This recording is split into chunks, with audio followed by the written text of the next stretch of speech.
This show is intended for adult audiences. You know, people with bills, backaches, responsibilities, and a functioning sense of humor. It contains strong language, stronger opinions, and the kind of jokes that might send the emotionally fragile into a full-blown meltdown.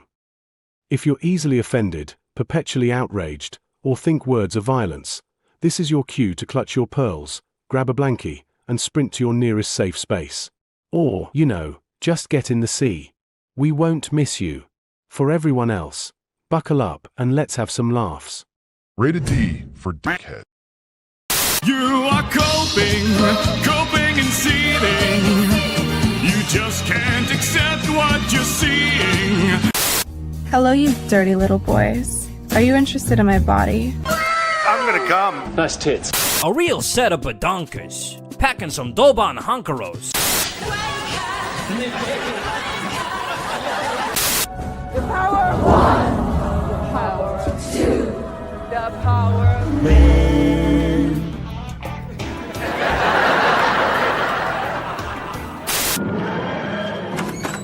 What's going down, babes? Show me the loving. Silence. You are too gay to be the doctor.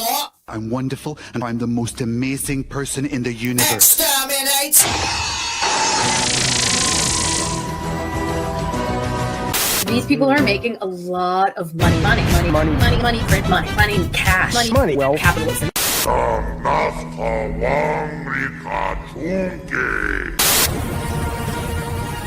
You're watching Will of the Fans! Let's fucking go! I'm afraid I've got some bad news. Bad news.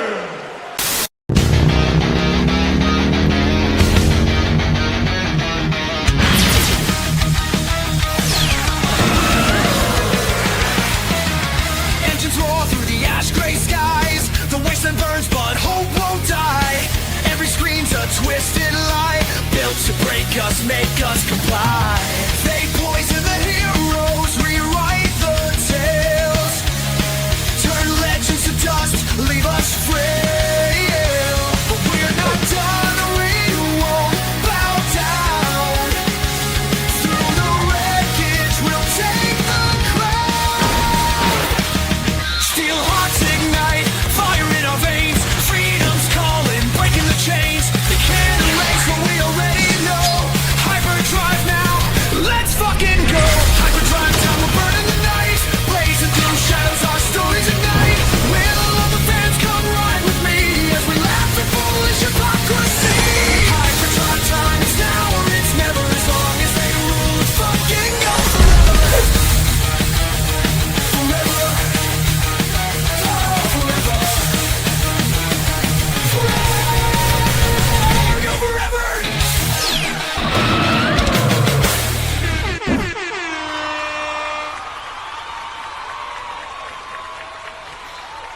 Hello, everybody. Hope you're doing okay. It's Monday, which means that it's shit.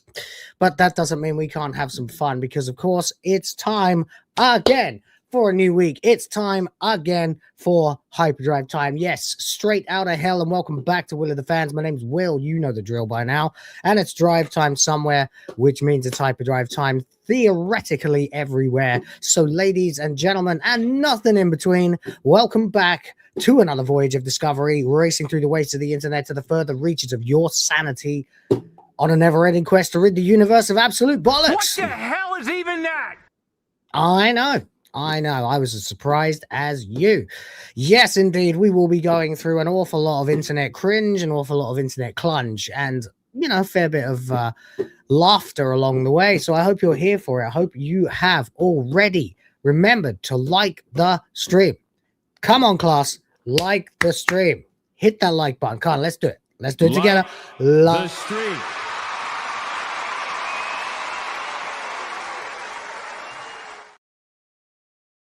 Right, I'm still getting over being ill, and so I would appreciate all your time and attention today as we attempt to make right the things that are variously wrong around the net. Of course, we've got lots going on. We've got of course, the final copening around Kathleen Kennedy finally being out of Lucasfilm, throwing Rian Johnson under the bus and Rian Johnson telling her to go fuck herself in the meantime. So that's pretty good. We've got, what else have we got? Oh my God, that leads neatly into the actual desolation of an old franchise. And of course, we've also got the rise of Amelia. Yes, that's right. Amelia, the one that you get to see if you give me 5 memberships. Well, this one. Help me create the future of the white race. Yes, indeed. That girl, the one who we all love very much, because if they're going to call us a bunch of Nazis and create a sort of alt-based goth girl who's going to steer us down the right-wing pipeline, then I suppose we'll all just end up becoming further right-wing, because who could say no to something like that? Really? Only a cuck. But that's the way it goes. Also, in the main event, we have got to deal with the Clash of the Titans. Well, I say the Clash of the Titans. I might be being a little bit facetious there, chat. I might be exaggerating just a little bit because, of course, we've got Marc Alexis Cote, the executive from Ubisoft, who you might remember from such hype pieces as Assassin's Creed Shadows will lay the foundation for a narrative evolution in the franchise. Assassin's Creed Shadows literally is going to be the brave new world order of DEI. Assassin's Creed Shadows goes beyond what is accepted truth. Assassin's Creed Shadows is the last project I worked on because I was fired. Well, that guy's turned around. He's decided to bitch slap Ubisoft and hand them a lawsuit just as they're getting over another lawsuit. Just as they're getting over another massive, massive financial crisis, just as they have gone through pretty much the entire year without releasing a single game since Assassin's Creed Shadows. It can't get worse. They are closing all their studios, and now one of their former executives has turned around and said, give me $1 million or I'll tell on you. You gotta love to see it, guys. You gotta love to see it. We love to dish on Ubisoft around here. We always have. It's become like a thing that the channel does. We go Disney, BBC, Squaresoft, Ubisoft. Yes, that's it. That's what we do. We hit all of them and we hit them hard. Fuck yeah. Fuck yeah. But before we set off, please ensure you keep your brains inside the vehicle at all times with your eyeballs firmly screwed to the screen. And of course, it would be nice to see who's already here. We can see we've got Derek Smith. Hello. Pre-like in the stream as always. What an amazing Griff Force soldier he is. Look at that. Lilith's here. Hello to you, Lilith. Hello to you. And says, licking of the snake just happened. It's real. Ooh woob. Snake lick. Tick, tick, tick. I don't know what the fuck to say to that. Alphabetti spaghetti? Good as I've got. Steven's here. Hello, hello. Steven says, oi, oi, how do you awesome peeps? We're doing quite all right, sir. And how are you today? I hope you're very well. Thank you. Jay to the J's here with the spears, the Ryans and the spears, the mosh hands, the cups of tea, the sunglasses, and of course, never forget the Metal Gear exclamation marks. In case you weren't paying attention, wake up, chat. Wake up. Wake up. Like the stream. That's right. Just because it's Monday doesn't mean any of us have an excuse. I'm at work, so you're here too. All right. Let's fucking go. That's it. Exactly. Stream has been pre-licked. Jonathan James Johnson Jr. says capitalism. Speaking of capitalism, if you are liking the stream, I would very much appreciate that like. But don't forget, you can also click that love button. Don't forget to lube your fingers up first and then mash it for all it's worth. I hear something wonderful will happen at the end. Maybe even an anime waifu going like that. I don't know. I've never heard it myself. I've never clicked it enough times, but that's because I'm on the screen trying to be the entertainer. So that's what we're going to be doing with that. And of course, don't forget as well. Oh, hello, Swedish Christians here. Long time no see, buddy. Says, I thought STA was directed by woke anti-capitalist people. So why does the center inside the starship look like a strip mall from the 1990s? That is a very good question. I don't know. I would imagine it's got something to do with them actually being champagne socialists who don't know anything about anything, including writing a TV show. But that's just me.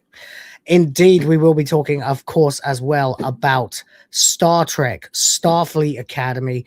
No, I haven't watched it. No, I'm not going to watch it. I'm not MagesGuild. And where is MagesGuild, by the way? I told him like 3 hours ago I'm going to be talking about your shit today.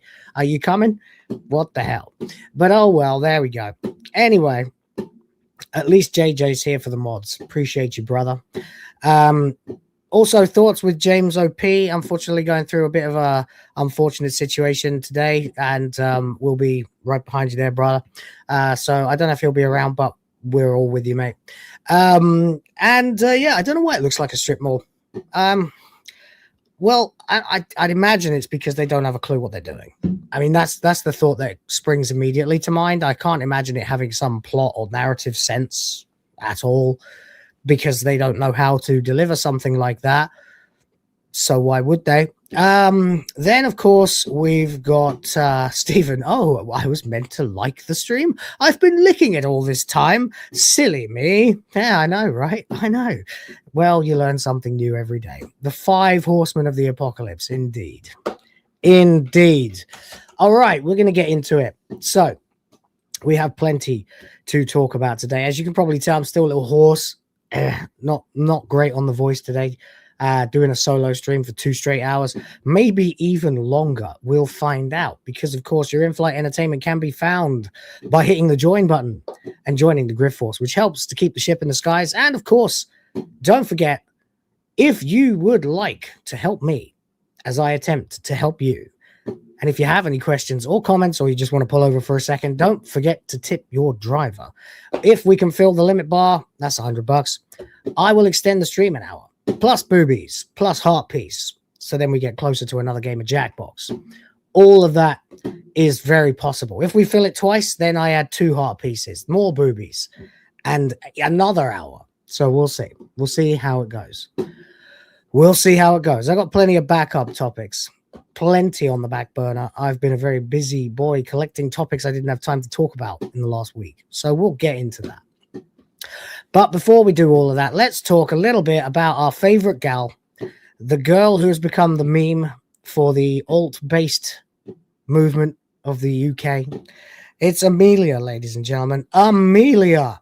Yes, one more time. Fuck it. Help me create the future of the white race. Oh, yeah. Okay, let's get into it then. We've got to talk about this. It's just a summary, really, but I think this is glorious because nobody knows how to backfire a media campaign, a propaganda campaign, like the British government. Even the BBC are not as good at it as the British government. The British government, no matter how many generations pass, always feels like they're about 40 years out of date. Like they're 40 years behind the times. The only party in the UK at the moment that feels like it has any kind of finger on the pulse of the zeitgeist is, of course, the Reform Party. But both the Conservatives, they can get in the bin, and the Labour Party, oh God, bottom of the sea, bottom of the ocean, never to return. We'll find them in 2,000 years. But anyway, and even then they'll be 100 years out of date. But they created a game. You probably saw me play it on Thursday's stream, I believe.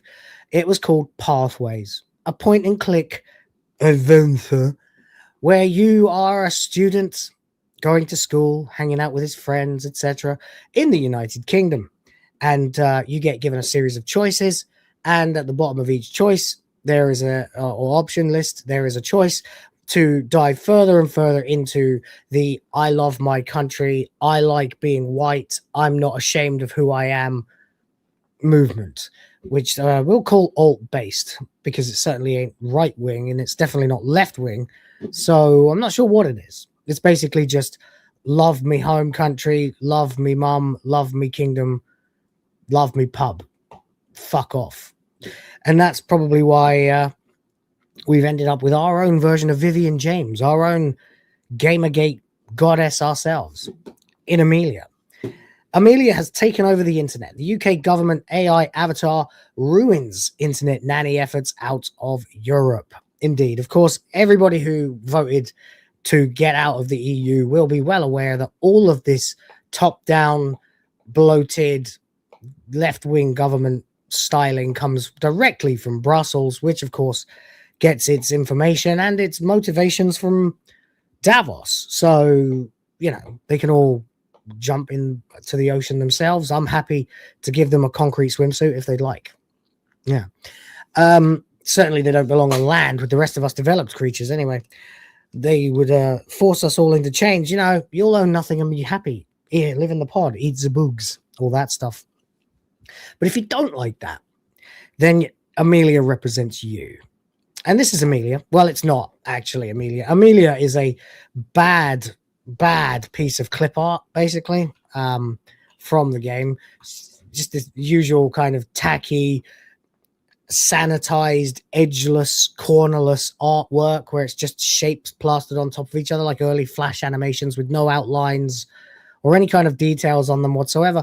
But quite simply, the fact that she's got purple hair and a choker and actually is based has made her the poster girl for taking back dyeing your hair and wearing goth-esque clothes.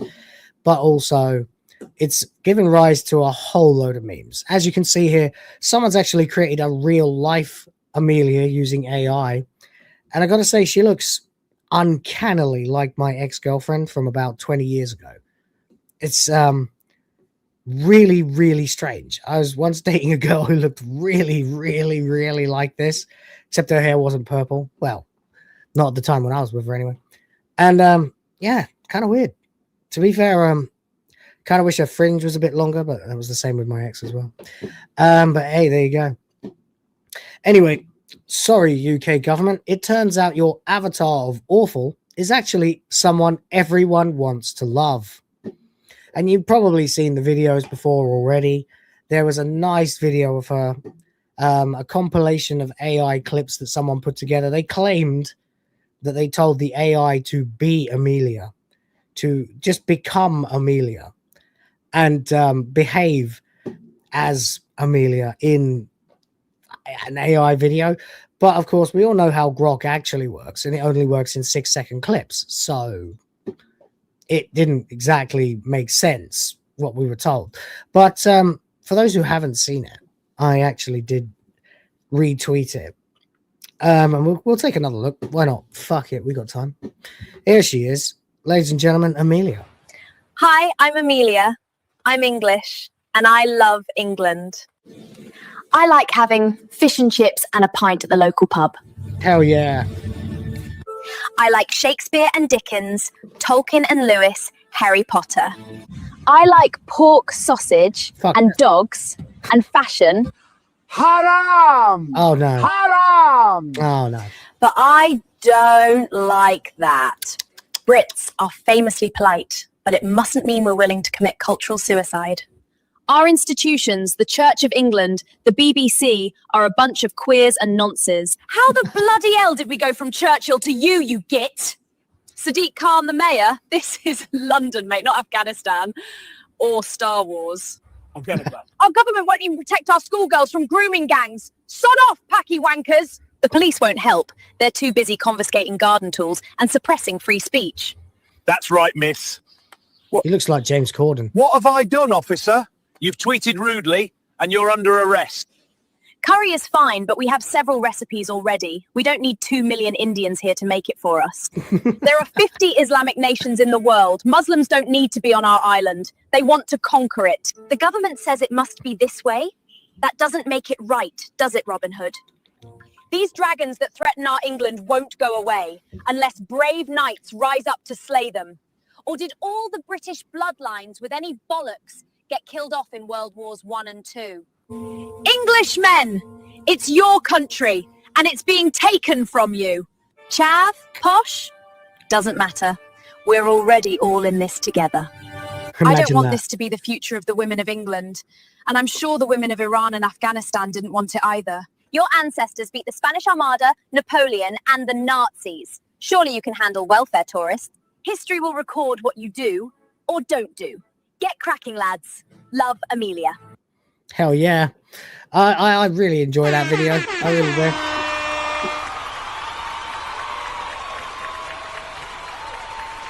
What we got? What we got? Chat's having a great time. Love it. JJ's just loving the hearts. Laughing. Rofflamau. Now, there you go. Love her takedown of Sadiq Khan. Yep, it's not Afghanistan or Star Wars. And perfection feels like it. Indeed. So there we go. So we've got several renditions of Amelia. Personally, I prefer the other one. But there we go. It hasn't worked. As usual, the British government has scored an own goal. That's what they do. They can't help themselves. They are useless. I mean, every time I look at or hear the voice of Keir Starmer, all I hear is Zippy from Rainbow. If you're British, you will understand that reference, of course. Just the way he talks like this all the time. Well, all right, Jeffrey, what are you doing, bungle? You know, it's really quite awful. And we don't want it anymore. And it's really time for more people to just stand up and say, give me my fucking country back. They can't really stop all of you. And I mean, I said to Rhoda the other day, it would be inspiring if we saw one of those massive million-man march protest things, like in the center of London, once a month at a random city, and no one knows where it's going to happen, and it just happens like a flash mob. They could pull off something like that. They could grind the country to a standstill, and eventually they'd force an election. It would just be like, well, we will do this. We'll do this forever until you give us a fucking election. It's brilliant. Anyway, a fictional persona named Amelia has unexpectedly surged to prominence on social media. Sorry, I'm still sick. Particularly on X, as a character at the center of debates about British society, etiquette, and online culture. What began as a minor element of an educational digital project has turned into a viral internet phenomenon, prompting discussion far beyond its initial context. And there's the video. Didn't know they were going to bring us that. I watched it myself. Amelia originates from a UK government-funded educational project designed to teach media literacy and awareness of online radicalization. Well, let's be honest here. The radicalization is all on that side. They're all the radicals. They're the ones doing the Antifa shit in America, trying to stop the ICE guys from doing their jobs. And they already won here. We get to see in the UK what America would be like if they were allowed power. If Americans were as polite as the Brits. And when I say polite, I mean the Brits are foul-mouthed bastards, not so different from the Australians, really. But if the Americans were as prone to just burying their heads in the sand and waiting for it to all blow over as the Brits are, well, they'd be in the same situation that the UK finds itself in right now, which is basically a socialist state. It's appalling, where the replacement of the British white national people has been underway for 30 years, and it's not ending anytime soon unless you stand up and say, stop. Fucking stop. This is not this country. And stop apologizing for the British Empire as well. All right, that wasn't you. And even if it was, who cares? Good. Brought civilization and infrastructure to places all around the world that still stands. Trust me, I'm standing in Southeast Asia. I know the difference between countries that were conquered by the Brits and countries that weren't. The countries that weren't are still trying to figure out their own poverty lines. I live in one of them. Anyway, it's true. You look at, let's compare Malaysia and Singapore to the Philippines.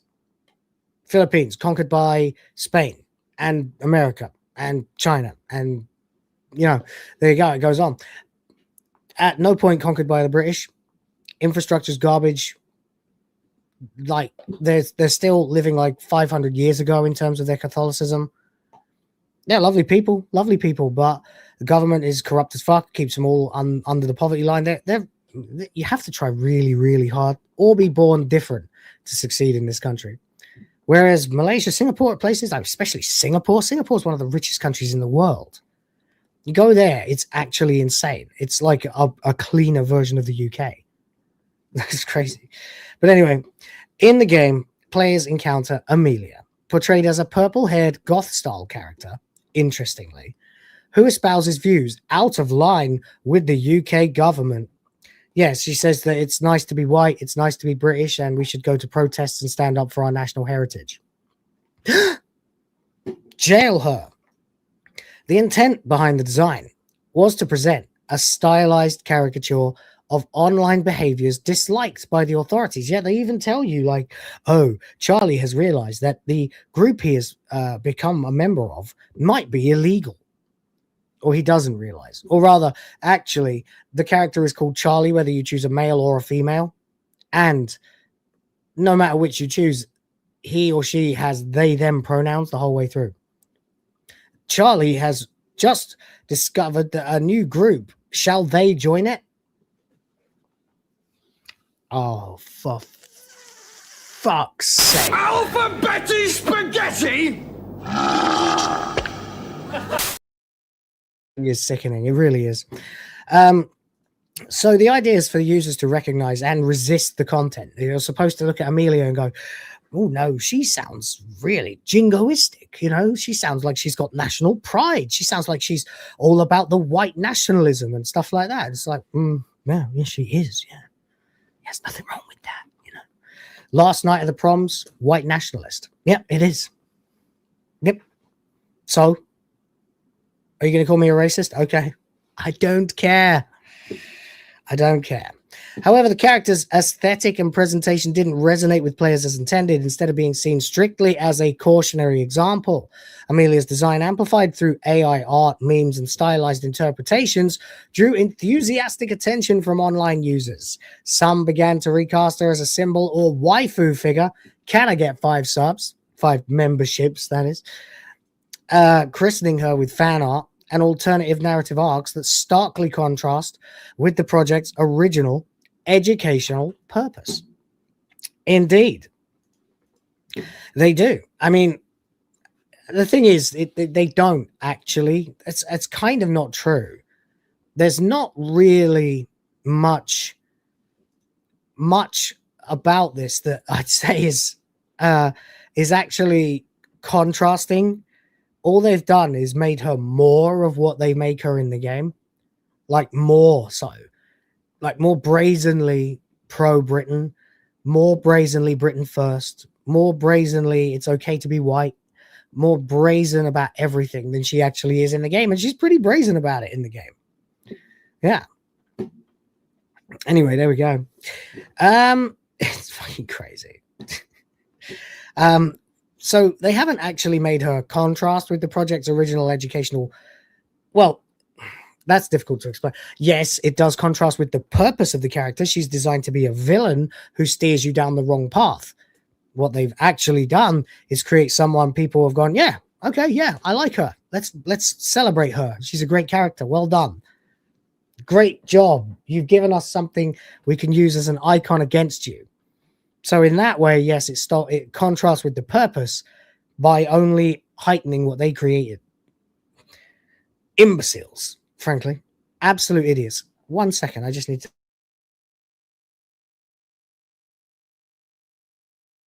Just needed to blow my nose there for a sec. It's disgusting. The viral spread and digital reinterpretation. Once Amelia's image and personality traits spread across X, the character was adapted into countless AI-generated artworks, memes, and derivative texts. Users on different parts of the political spectrum reacted in conflicting ways. Really? People from different sides of the political aisle will react in conflicting ways? I'm shocked. I am stunned. Absolutely stunned.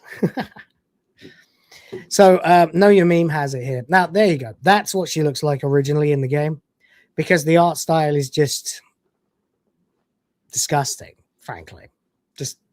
Just awful. But fortunately, Paul Ashworth is here, gifting us 5 for the Grift Force, 5 for the princesses. Thank you, sir. So, Amelia, show them what you really are. Help me create the future of the white race.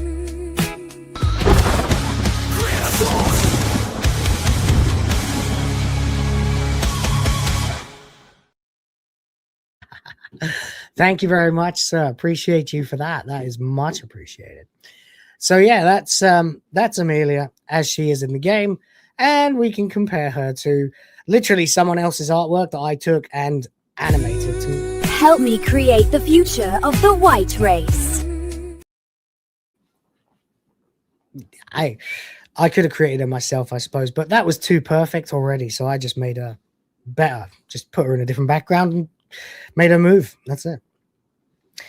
Amid the online uproar, reports indicate that the government-linked game has been withdrawn or disabled. Ooh, has it? Let's find out, shall we? Hold on. Hold on. Shoutoutuk.org/pathways. Is it gone? Play now. Can we still play it? Oh yeah, we can still play it. Yep. Yeah. We're not going to though. Fuck that. Choices you make. Fuck that. I already did it. Anyway, yeah, so amid the online uproar, reports indicate the government-linked game has been withdrawn or disabled because the character's unpredictable reputation made the tool ineffective at conveying its intended media literacy lessons. Look, guys, I am a person who studied media and production and filmmaking all at once in one beautiful course taught by a very, very clever man. And a man I still call my mentor, actually. And media literacy is not being a good puppet, sitting down and letting yourself be brainwashed. No matter what Alyssa McCante and David Jaffe and cretins like that actually think. Or Taylor, what's her fucking name? Oh, God. The one who's in love with Hassan Piker. I can't think of her name. No matter what those absolute cretins think, media literacy is your ability to engage with media and understand the hidden meanings behind it. The subtext. That's what it really means. So when they use it, they're actually using it against its actual intended purpose. To be able to understand what is being said to you requires you to develop a system of tools within your own mind to be able to decipher and unpack and register within yourself what you think it's saying, what it might be saying, and how you feel about that, and then be yourself. Do not let it wash over you until you are just like, yes, I'll vote for Keir Starmer. You know? It's actually not the way it's intended to be at all. Anyway, critics online described this as an example of propaganda misfire. Yeah, propaganda misfire. Every single person of, that's intelligent, hardworking, ambitious, had dreams and goals, has abandoned England in the last 200 years. Hell yeah. A situation where an official message is co-opted by the public in ways that undermine its original purpose. This kind of thing happens all the time on the internet. It's been happening for years in meme culture. It genuinely, like, tons and tons of things have now taken on meanings that are far beyond what they used to mean. This is meme culture. The meme becomes the message. Like, I don't know, any clip, like the monkey turning its head to the side and looking at you, or the black fella pointing at his head, or like, you put that there and then it's like for someone who's completely retarded, or Homer walking backwards into the bushes. Memes have taken on a life of their own, and Amelia has become a meme that stands in absolute defiance of everything the British government is trying to do. Brexit happened. Why are we still taking our marching orders from the fucking United Nations? From the EU. Why? Well, because there hasn't been a proper revolution yet. That's why. But there you go. Amelia's rise highlights several broader trends shaping today's discourse on AI, politics, and digital engagement.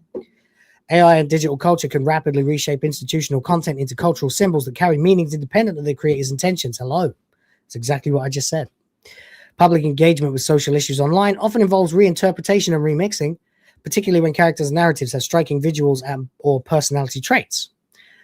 And government efforts to counter problematic content may struggle when digital narratives reinterpret or satirize educational tools, especially if the tools feel top-down or overly didactic. exactly. For those who maybe don't know, didactic is, lecturer, basically. Lecturing, condescending in some ways, teaching, but not necessarily in a way that you appreciate. So yeah, this is it, by the way. The whole thing with the British government is that they are legendary. If you know anything about the British government, they've never ever been able to appear to have any finger on the pulse whatsoever. Whether you vote Labour or Conservative or now Reform, well, no, less so with Reform. What we really lack is a true Trump figure, someone who is online, someone who understands the memes, someone who gets the memes. Look at Trump when he's like, oh yeah, we do a little trolling. It's like, yeah, you do, buddy. Yeah, you do. Look at him with that garbage truck after fucking Biden called his voters garbage. Brilliant. Going to work at McDonald's for 15 minutes. Brilliant. Perfect marketing. That's why you need someone like a Baron Trump. But yeah, Reform our Tories 2.0. Yeah, they're not turning out to be as good as I hoped they would.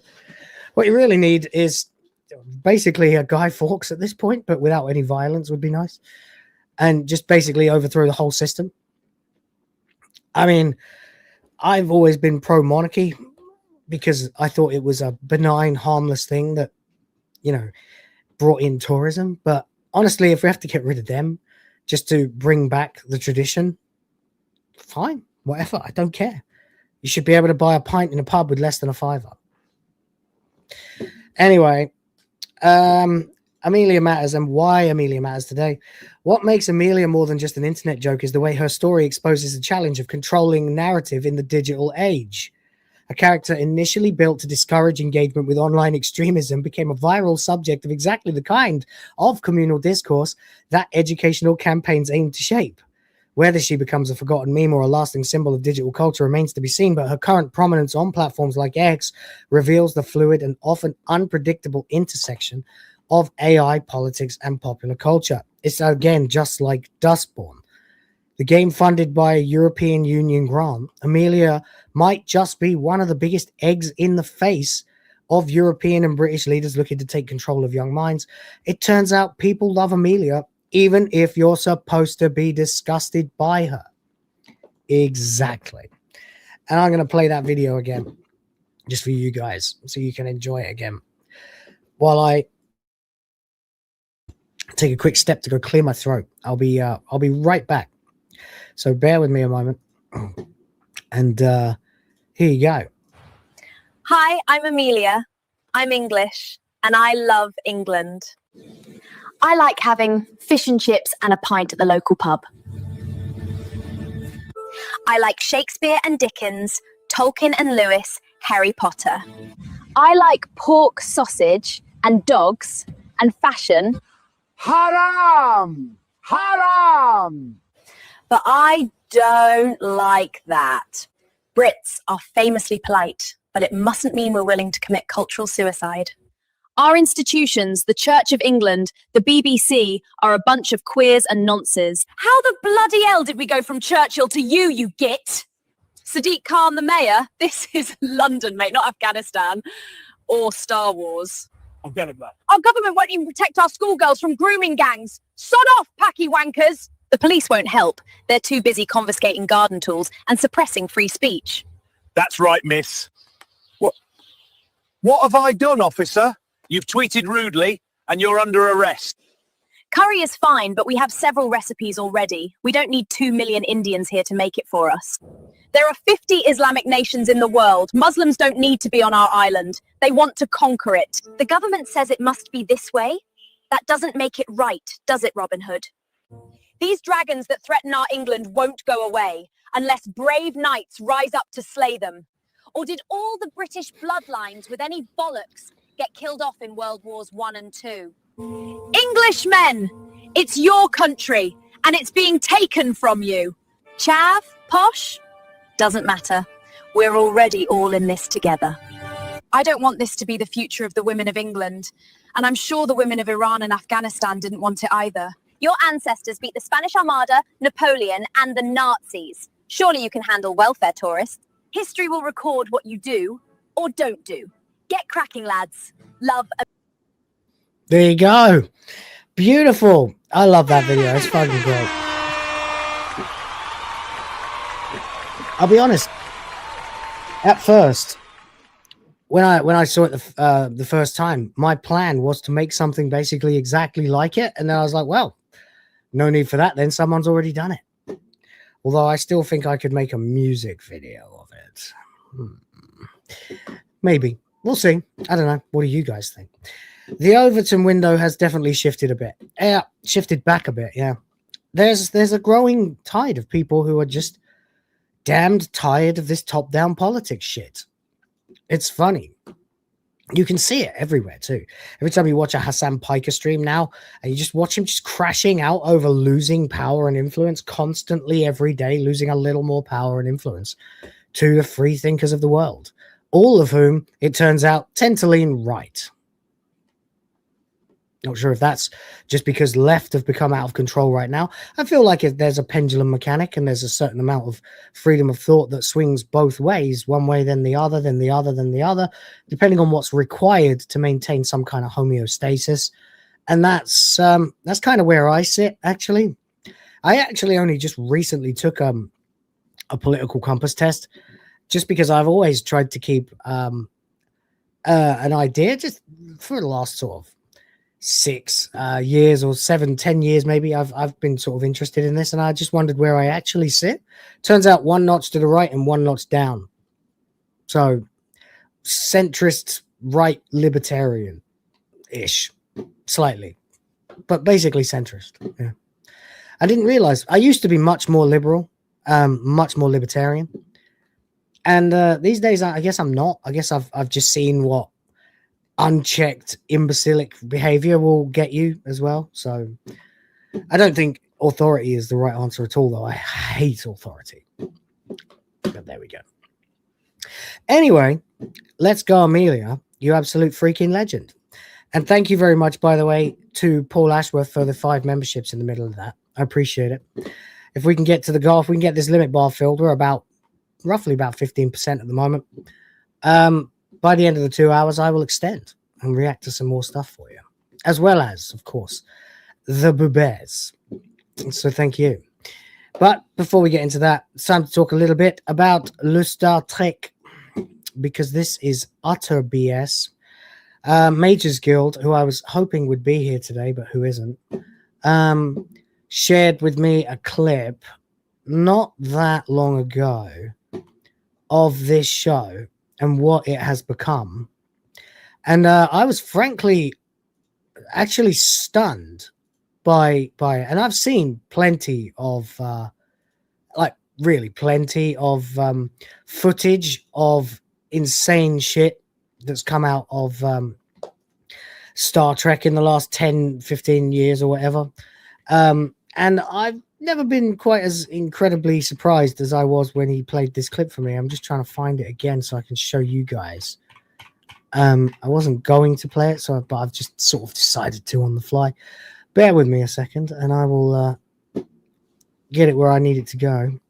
Yeah, that'll do, I guess. All right, hold on. And here we go. Shut up, you stupid thing. All right, there we go. So this was shared to me, and I couldn't believe it. Like honestly, I checked out of Star Trek right after Into Darkness. So I've not really been around for Discovery or most of Picard or the other general feltings that the series has taken. Definitely didn't watch Lower Decks or any of that cringe. But then I saw this. The Badlands, Captain. Oh my God. Oh, buddy. So we begin with this creature here.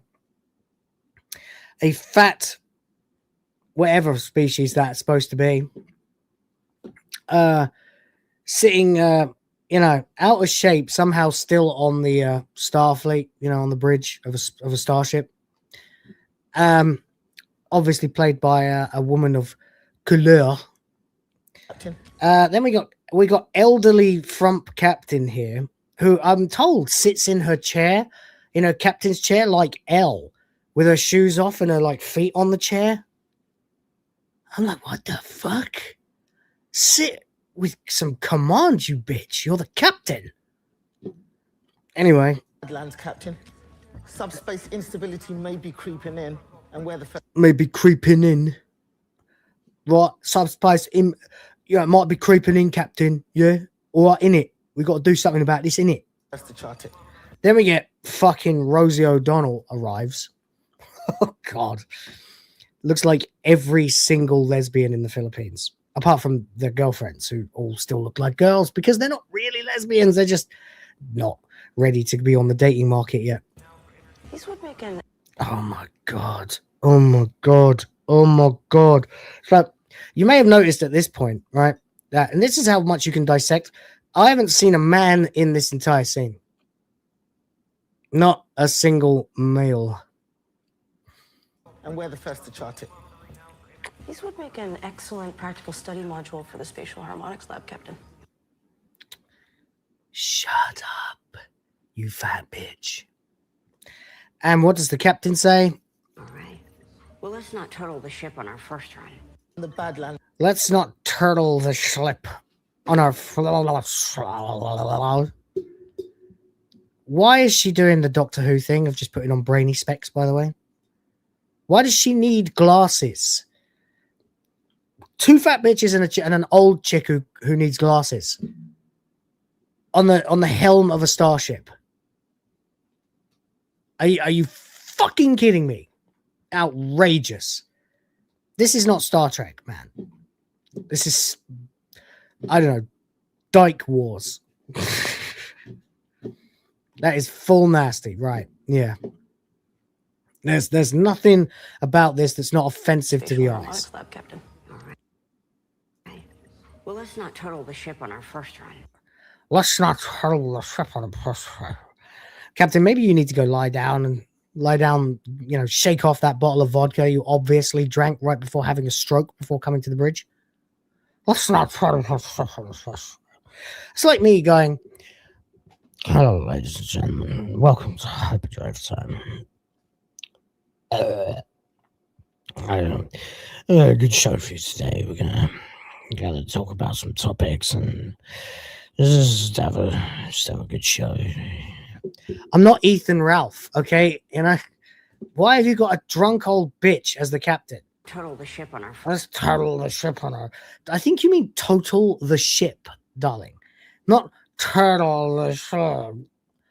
You sound like fucking Leia in The Last Jedi when she had like when she was dying, when Carrie Fisher was dying. Fucking outrageous. This is not turtle the ship on the first try.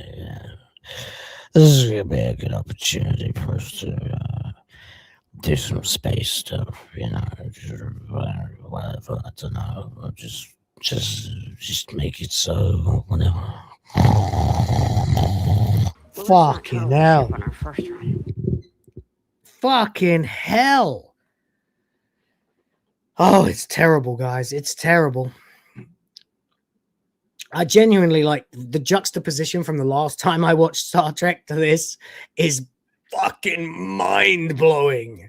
It's like going from Tom Baker to Ncuti Gatwa in one moment. It's like the episode of Red Dwarf we watched yesterday where it's like episode, Crazy Town! Episode. You know? Just beam me up. Just beam me up, Scotty. Just beam me up, please. I'm very drunk. Anyway, so we come to this then. And as you can probably imagine, it's not doing very well, lads. It's not doing very well at all. It's doing remarkably badly as it happens, yeah.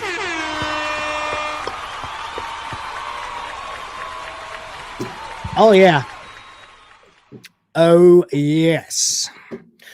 The Axis media is doing the same thing they've been doing for fucking years now, by the way. I can't remember when it was the first time I heard the phrase review bombing. I think it might have been about 2018 or something. think it was probably around about The Last Jedi time or something like that. The review bombing. It's review bombing. They're going in and deliberately leaving 1-star reviews. Why are they doing that? Because they're horrible people. They're racist. They're sexist. Are you sure it's got nothing to do with the show being legitimately bad? No, they're just racist, sexist bastard. Yeah, okay, all right. Review bombing, you say? Okay. Couldn't possibly have anything to do with the sheer amount of people who like Star Trek and the pathetic amount of people that are watching this and the proportion, therefore, of them that are watching simply to see how bad it is. Yeah. Hey, Justin's here. How you doing, buddy? Says, hey, Will, long time no see, working and lurking. Good to see you. Good to see you too, my friend. Member for 10 months now. Wow, look at that. All right.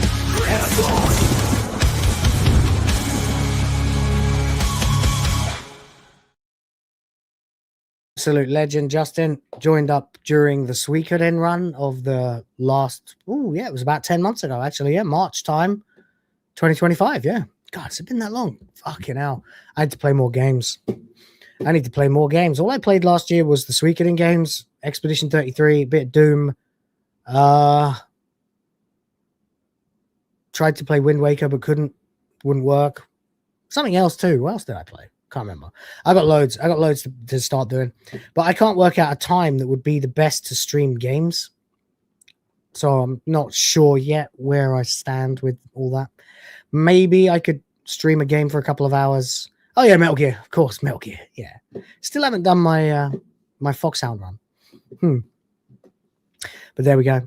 You're playing Zelda right now. Which one? Anyway, to the topic then. By the way, guys, please help me get the goal. Please help me get the goal. A goal today would do a lot for my peace of mind. We're a little bit, thanks to being sick, just a little bit behind my track for the month to actually make it this month. And a goal today would make all the difference. So there we go. Anyway, Hollywood's media class has a familiar response whenever a high-profile franchise release fails to resonate with audiences. The problem isn't the show, it's the fans. There you go. Justin for $2. Thank you, buddy. Discovery was meh. Well, a lot of people were a lot more annoyed with it than meh, but I do get where you're coming from. A lot of people just tuned it out. It followed the Girl Boss model. I'm going to have to, because I'm going to do the Girl Boss series. Anyone who saw my video a few days ago now knows that I'm going to start a series on analyzing Girl Boss characters and why they're not actually heroes. They're actually villains. And I'm going to have to put Michael, whatever the fuck her name is, in there as well for the Trekkies. For the Trekkies!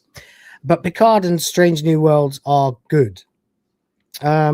So Picard, I heard the first two series were garbage, but they pulled it back together at the last second by actually reuniting the Next Gen cast for Series 3. And Strange New Worlds, I heard mixed on. You know, up and down, here and there, different people, different takes. So, you know, I haven't bothered. I'm playing Breath of the Wild. Oh, that's cool. Anyway, thank you, Justin. Appreciate you, China Headcat there. Very much indeed for the $2. Yeah. Thank you. By the way, guys, there is a goal. If by the end of the stream we can get 10 super chats worth of $5 or that color class anyway. And of course, don't forget the thank you for $5 clip as well, because we are there. We are. That narrative is once again being deployed following the debut of Star Trek Starfleet Academy, as multiple outlets rush to discuss overwhelmingly negative audience feedback as so-called review bombing. Okay, let's put it this way. It's not review bombing. People don't go out of their way to leave, well, maybe some do, not many though, go out of their way to leave negative reviews on things they haven't seen. By and large, it's just people who are so fucking angry with what they've either seen or heard a YouTuber talking about that they then go and review it, or they'll watch it themselves and then review it, rather. So yeah, it's not review bombing. It's just literally telling you This is shit. We don't like it. Much like the Amelia meme. It's democracy in action, in fact. That's actually what it is. I have a voice. I plan to use it. I'm going to say, this is fucking awful. What the hell are you doing? This is appallingly bad. Stop it immediately. Anyway, there you go. I'm just putting a post out to let people know that we are in fact live right now, because a lot of people don't get notifications for it. So I'm going to make sure that they do. Anyway, rather than holding up a magnifying glass to why the latest Star Trek entry is being rejected by a significant portion of viewers, the focus has shifted to questioning the legitimacy of the audience response itself.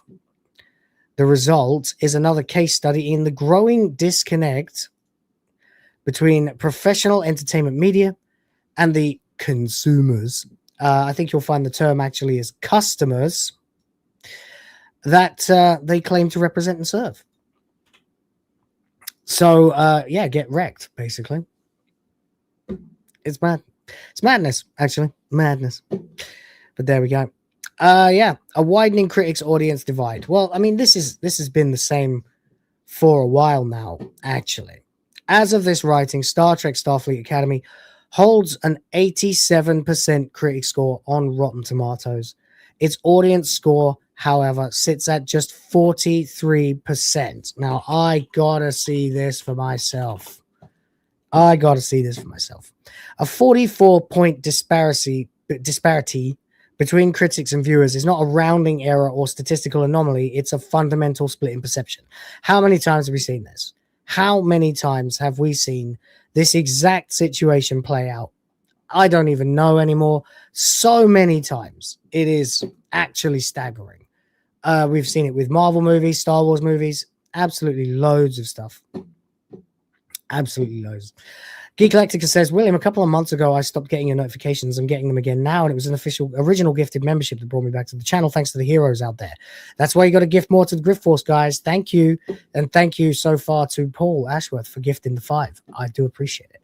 Let's get some more. Let's get some memberships for the glory of Vindaluvia, for the princesses.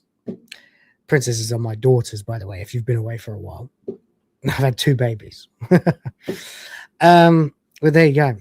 So there it is. In fact, we can see, yep, 87% on tomatometer or tomatometer, and the popcorn meter has it on 43% based on 500 plus ratings. Can we see this, please? Yes, thank you. Hello, there we go. All audience, 500 plus ratings. What we got? What have we got? Critics, 3 out of 5. This is another thing you'll often find with Rotten Tomatoes, by the way. All this means, and this is the thing people misinterpret all the time, all it means is that, 87% of critics think that it's at least a 6 out of 10. It doesn't mean 8 think it's perfect. That's the thing that is going on with Rotten Tomatoes. Why Rotten Tomatoes is not at all a very good aggregator. Because you are kind of lulled into believing that 87% is the average score. But no, it means that 87% of critics have given it a 6. Or actually a 5.5 out of 10. So there you go.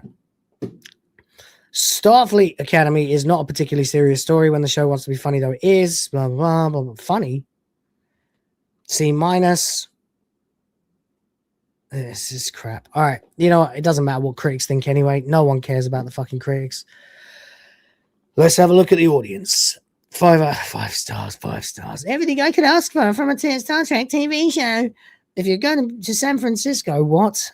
Be sure to wear some flowers in your hair. Oh, my God. Song lyrics for San Francisco. The sloppiest Star Trek has ever slopped. I wish the writers, directors, and producers would get back to what makes Star Trek great, with good storyline and adventure along with great science fiction. Star Trek Strange New Worlds is a good show. This one is not good and kind of goofy. The attempts of comedy are flat and stupid. Please can you get writers and directors that have real experience with great science fiction like the ones from Stargate or the newer Battlestar. Those were excellent shows. They're never coming back. They're never coming back. They've all been cancelled. You put a woman in a sexy outfit? How dare you? Zim1 says, it's very hard to watch this. Wish they wouldn't waste money on shows we don't want to go and show the fans what do want. They're fucking not English first language. And stick to the beloved formula. What's going on over at the office? Okay. Got a lot more of these idiots. Lifelong fan here. I gave it a try. They could have made it half decent, but it's not even half decent. It's not even barely decent. It's pure garbage. I don't care that it's woke and that all men are bad, but I do care about the idea of what Star Trek represents, and this is not it. It's not sci-fi. It's not even space fantasy. It's just garbage. It's a disgrace. What happened to an icon like Star Trek? Started with the third season of Star Trek Discovery? No, it started with all of them, really. And continued since. Star Trek is only interested in churning out woke crap, vice the compelling, interesting stories that previously were the hallmark of Star Trek. How to destroy Star Trek. I feel sorry for any new fan who watches this crap and thinks this is Star Trek. Yeah. If you want to watch Star Trek, you know, watch The Orville. A few interesting ideas and concept drowned in a terrible script with terrible directing and a total lack of detail and lack of thinking out concepts to make this feel like it could be a real world. If this is the future of humanity, it's enough to make you weep. Not exactly inspirational or thought-provoking like old Trek that made you examine yourself whilst having fun and excitement. Even the intro was visually ugly and uninspired. This isn't Star Trek. God knows what it is, but it ain't Trek. Horrible garbage, blah, blah, blah, horrible acting. Continuation of the garbage Discovery series and its stupid burn timeline. Obese officers, a captain that sits like she's having tea in her living room and wears glasses in the far future. Do they not have LASIK? Holy crap, please stop and let my favorite sci-fi die already. Oh dear. Justin's back. Vulcan logic dictates many critics are fat and homo. Interesting. I'll keep that in mind. Thank you. Yeah. So yeah, a shit show. Oh my god. Look at this. Who even is this bitch? I've never seen her before. She looks ancient. She looks like she's about 70 years old. Who's in it? Who is in this fucking show? Hang on. IMDb.com. We're going to do a little bit of extra research, guys. Thus is the nature of the show. Star Trek. What is it? Starfleet Academy. Okay. What we got here? Oh, it's still Kurtzman. Fuck. That's what's wrong. Okay. Oh, God, they actually put that clip in there? My God. Oh, there are men in the show. Who the fuck is she? She's half their height. And she's wearing combat armor. What the fuck is going on? All right. Where's the cast? Holly Hunter. I feel like I know her name. Holly Hunter. Okay. Right. Yeah. Born in 1958.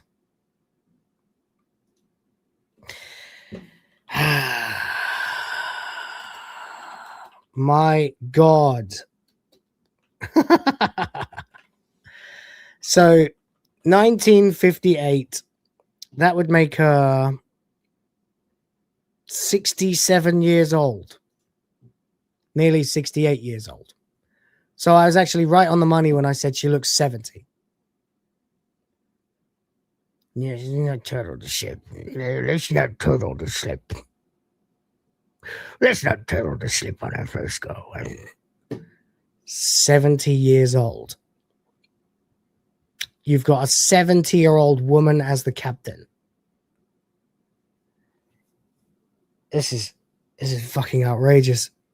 Wait a minute. Stephen Colbert is in it? Oh! Stephen Colbert. Who else? Person of color. Not sure. Color. Woman. What the fuck? Okay. That's interesting. Color nose ring. Foppish curly head wanker. Probably gay. hippie. Okay. And Paul Giamatti. Holy shit. Oh, Captain. What the hell is even that? That's outrageous. Outrageous. My God. This pattern has become increasingly common across modern franchise entertainment. Projects are frequently praised by critics during tightly controlled press cycles, only to encounter skepticism or outright rejection once they reach the general public. Instead of acknowledging that disconnect, the industry increasingly frames dissent as suspect. We've seen this before. We saw it with The Last Jedi, saw it with The Rise of Skywalker, we saw it with Miss Marvel and Captain Marvel and She-Hulk and fucking Rings of Prime. We saw it with Velma. We saw it with everything. Everything. We saw it with She-Man. Kevin Smith is a cuck man. Fucking appalling. Over and over and over again, they refuse to learn. It's quite simple, really. Fire all the feminists. Fire all the wokies. Or go out of business. Honestly, I don't care at this point. If you go out of business, that's fine. Someone will use AI and make a new franchise like Star Trek. This whole era is going to have to be carved out like a fucking tumor.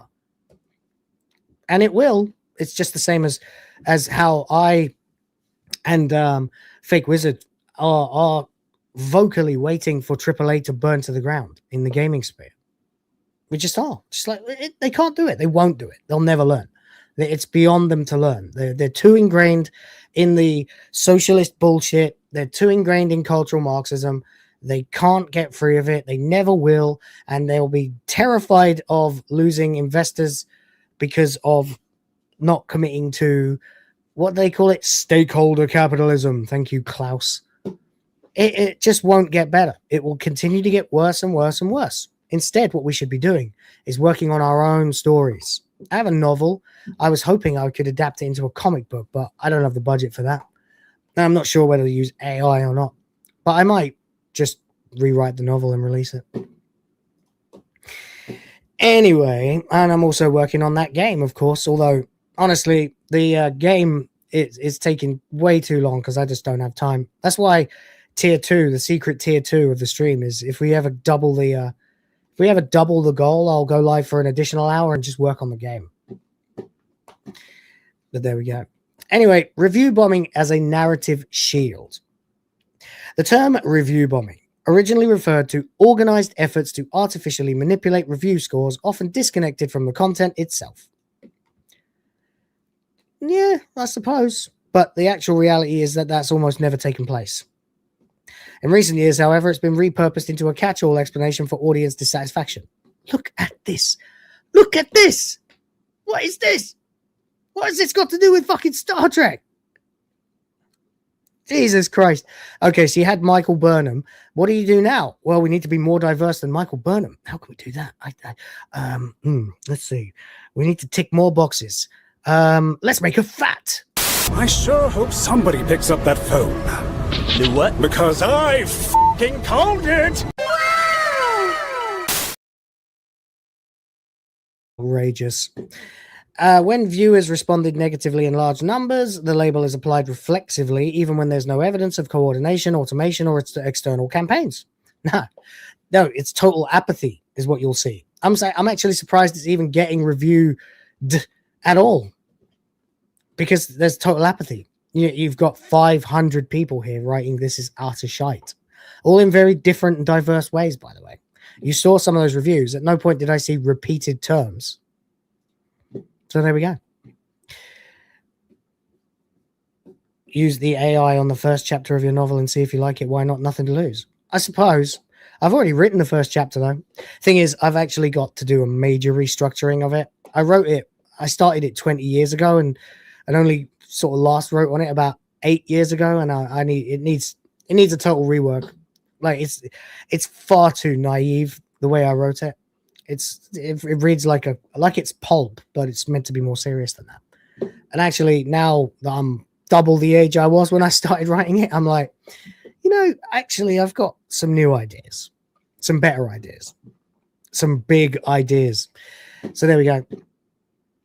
Anyway, one more year of car payments and I'll help fund Will TV the way I want to. Hope I'll still be here in a year, man. I do.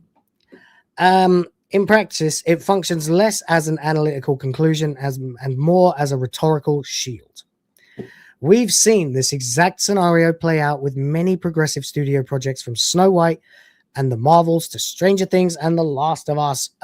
I'm gonna be a dad. I'm gonna be a dad.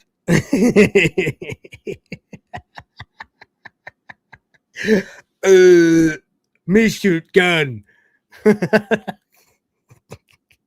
I wish Sardoc was here. He'd be like, in the chat, the super chat for the But there we go. By framing criticism as malicious, outlets are able to avoid more uncomfortable questions, whether franchise fatigue is set in, whether creative decisions are alienating longtime fans, or whether modern iterations are failing to justify their existence beyond brand recognition. Well, there we go. It is what it is, I suppose. The claim that audience backlash is artificial becomes even harder to sustain when looking beyond critic-driven platforms. On Criticless, a site that measures only audience sentiment and excludes professional reviewers entirely, Starfleet Academy currently holds an 8% heinous rating. I've never actually checked this site out, you know. James Ott, member for 21 months, says,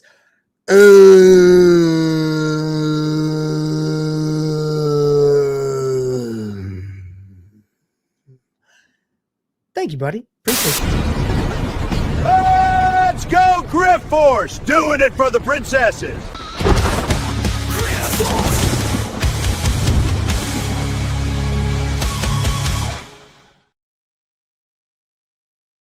21 months. Look at that, man. That is some legendary shit right there. Fucking hell.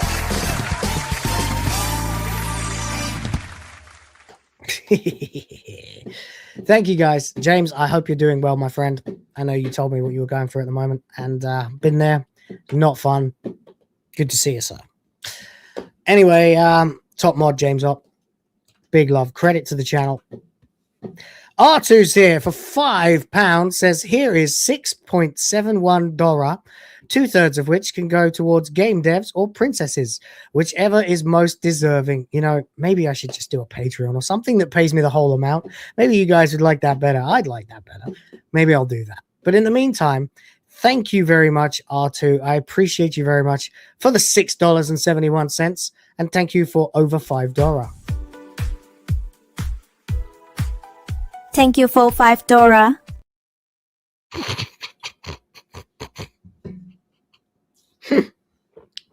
Shit, I almost choked on that one. I forgot. I don't know why I'm never ready for that clip. It's because she sort of lulls you in with the hips and the boobs and thank you for $5. Oh my god. Oh my god. Where did that come from? Every time. Oh well. Grow up, Will. Grow up, Will. Thank you, R2. You're a fucking legend. Appreciate you for that one. Really do.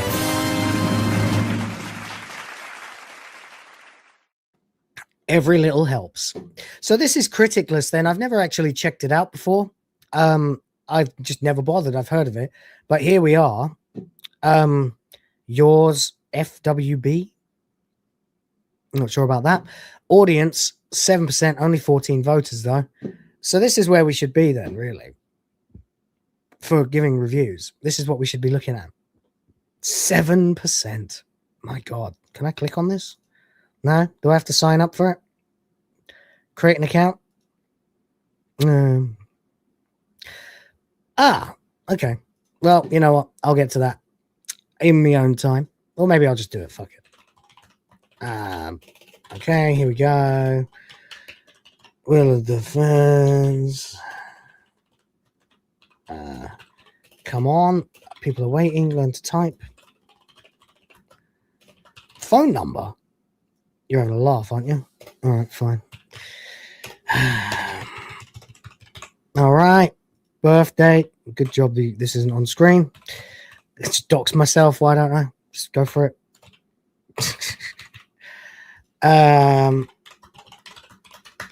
And password. Oh, shit. Okay, that's fine. Create account. All right. What? Oh, you've got the fucking American organization for birthday. You dicks. God damn it. God damn it. Hold on a minute, guys. All right.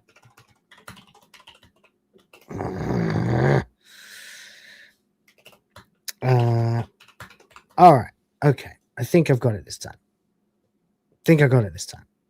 There we go. Are you serious, bro? You want me to do a 2FA while I'm on a live stream? Fuck you. All right, let's just read some more of the article. The claim that audience backlash, blah, blah, blah, has a heinous rating on Criticless. The score reflects unfiltered viewer reaction, free from studio access, embargo screenings, or industry incentives. It suggests not confusion or manipulation, but a strong and consistent rejection of the product itself. Indeed. And R2 has also been a member for 21 months. My God. Wow. That is crazy. What kind of crazy mofo would sub for 21 months? Only a true fucking legend. That's who. No question about it. Let's go, Griff Force! Doing it for the princesses!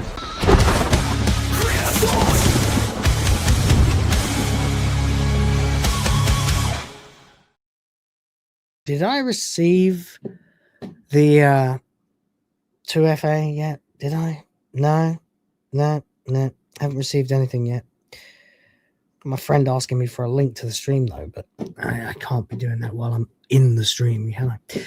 Anyway, when multiple independent platforms point in the same direction, dismissing them all as bad faith actors becomes increasingly implausible. It sure fucking does. Look at that, though. R2, member for 21 months. What a legend.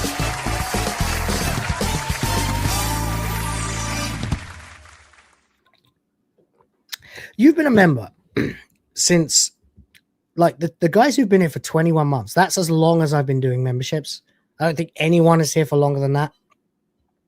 Because when I started streaming was about April time in 2024, which was like literally when the last time. Yeah, fucking hell. I'm trying to think now. When you became a member, I had just recently quit smoking. Now I've quit vaping too, and I'm on these stupid things. Very effective, stupid things. Anyway, there we go. Zins, they call them. But anyway, the YouTube premiere undermines the claim entirely. Right, so here's an interesting factoid that I didn't know about.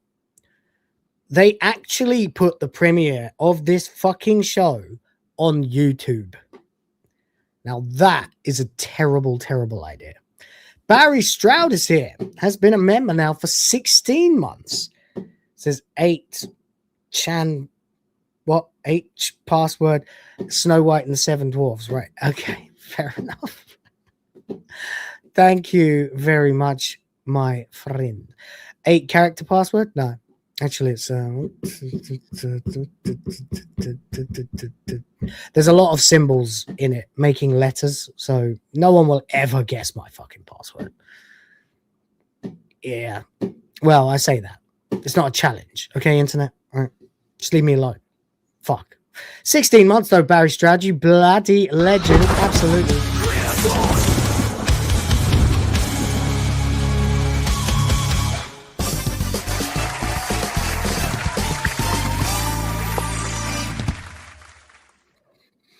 Everyone cashing in their members' chats today. I'm enjoying it, though. Thank you. I do enjoy the feedback. Nothing like a lively audience to keep you going. Stephen Bromley's been a member for 4 months. NerdRotic got more views with his Spock stream. I heard this. He did a stream where he just put a Spock action figure on his chair and got 1,500 views straight out of the gate and peaked at like 3,000 or something. And yeah, well, we'll get to that. But holy crap. Member for 4 months. Thank you very much. Appreciate it.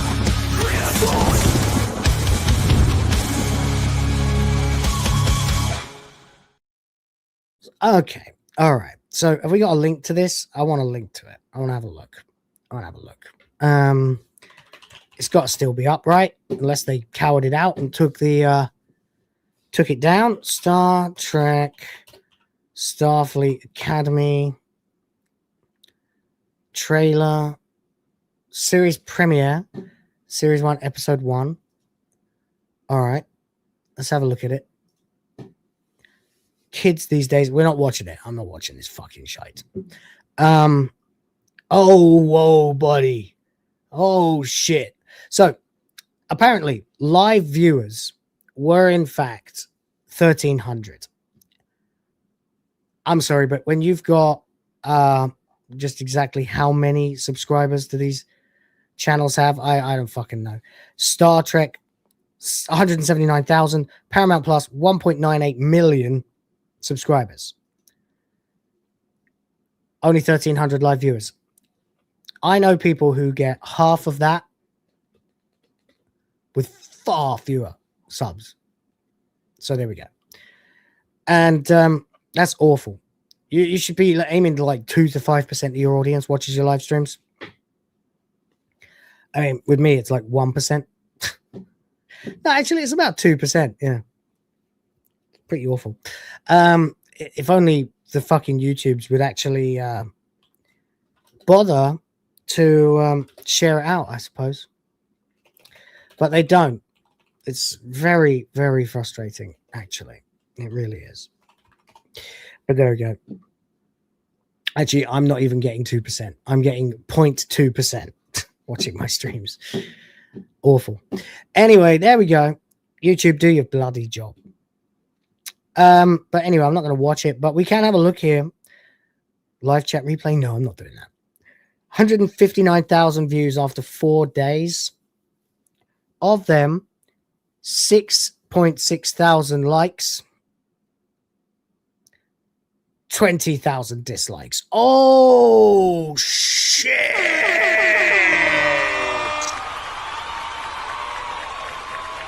We got comments? Do we have comments? They left the comments on to boldly leave the comment section open. Reply.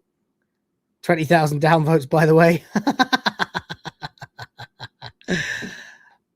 I like how the captain reminds me of a manager at a Dollar Tree. So reply. You'd think after 400 years she would have developed a personality. I don't know. I've never seen a manager at the Dollar Tree sit in their chair like a pissy teenager, lol. Nah, they actually know how to stand up and sit like a grown-up. Love it. Wow, I was expecting some backlash to that, but no, didn't come. Can't believe they left the comments on. Why does the bridge look like a Dave and Buster's? Because Chuck E. Cheese was too difficult to emulate. A shopping mall in Singapore I once went to some years ago. That's true. That does look like that. We are the Borg. You will not be assimilated. I missed 90s Star Trek. Kids to Enterprise. Kirk to Enterprise. Beam me up, Scotty. There's no intelligent life running this franchise. That escape pod must have been really fast. At least Harry Kim finally got a promotion. Why does a hologram need to enter Starfleet as a cadet? Are they not programmed to be an officer enlisted with the skills and personality to be a successful member? They put a hologram in there? What in the fucking world is this show? What in the fucking world? The Orville was more Star Trek by a light year. That Klingon is a Prince cosplay. I respect that they left the comments up. That's the extent of my respect. To boldly go where no one wanted. Yes! I'm just here for the comments. Came here right after Drinker's video. That's 55 minutes ago. It's dead, Jim. Is there a cheesecake factory on that ship? Is this before or after Palpatine returned somehow? How is there food scarcity in a post-scarcity civilization? Did they forget they have replicators? What? Fuck! Looks like they saved a lot of money on the writing staff. Jesus Christ. Carved from hell's heart, I stab at thee. For hate's sake, I spit my last breath at thee. Cry havoc and let slip the dogs of war. This moment is that chicken.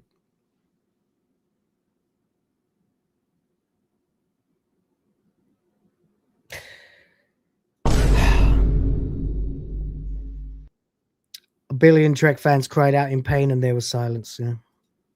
Wow, I expected nothing and I'm still let down.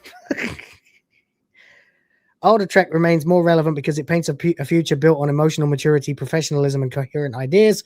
A world where humanity has already done the hard work of growing up, allowing the stories to focus on exploration, ethics, diplomacy, and the consequences of choice, rather than personal dysfunction.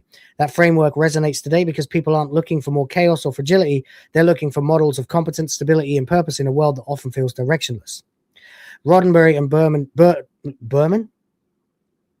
Trek, yeah, offers a vision where institutions function, people act like adults, and problems are solved through intellect and integrity, a blueprint that feels more aspirational, more stabilizing, and ultimately more meaningful than the darker, emotionally volatile tone dominating modern genre storytelling. Older Trek shows not who we are at our worst, but who we could be at our best. That vision hasn't aged, it's become more necessary. Fucking right said. Well done.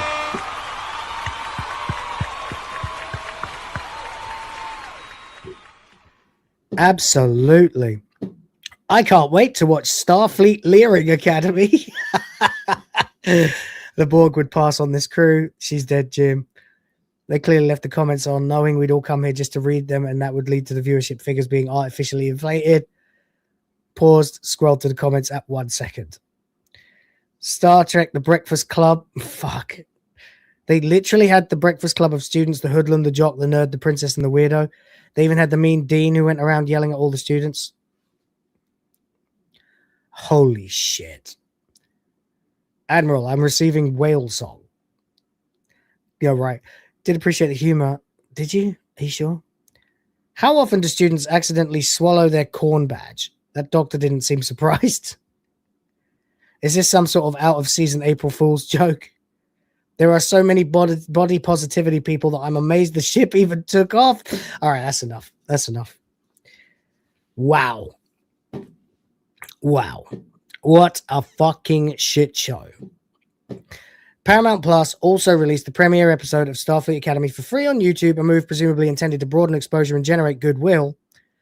But at the time of writing, it shows approximately 58,000 likes compared 5,800 likes compared to more than 17,000 dislikes. That ratio has gotten stronger.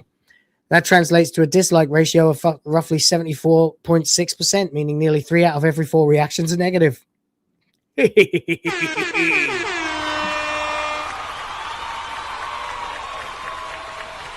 oh dear, oh dear, oh dear, oh dear.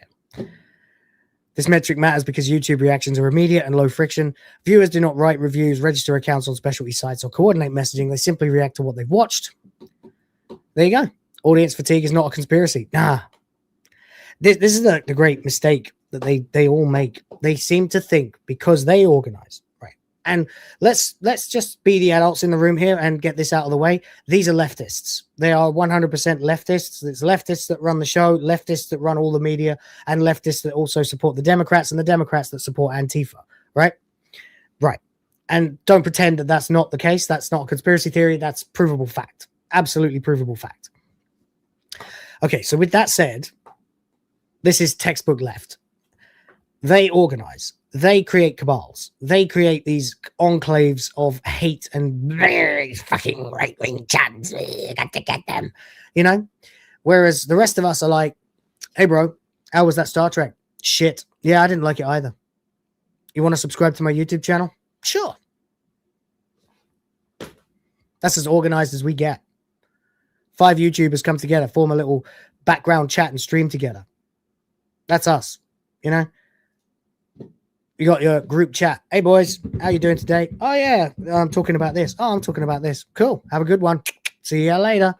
Not organized. Oh, that Alyssa McCante's a pain in the ass, isn't she? Yeah, what a bitch. Not organized. You know? James OP for $10 says, Hunley, you mean Chun-Li, from Street Fighter is on the AI forums if you want to peek. They are safe.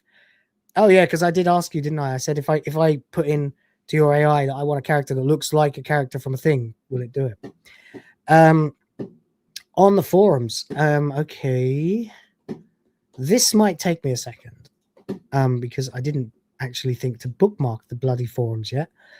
And so that means I'm going to have to go up in our chat and get the link again because I can't remember where they are. But hold on.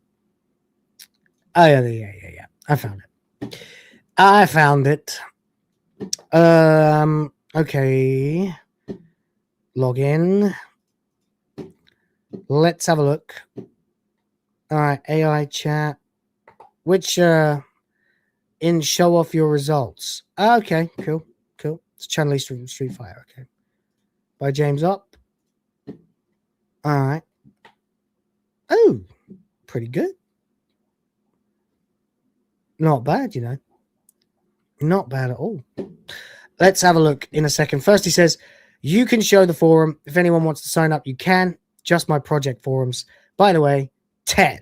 Indeed. Thank you very much for $10, you fucking legend. 10. Hell yeah. Appreciate you, man. I do indeed. Let's go.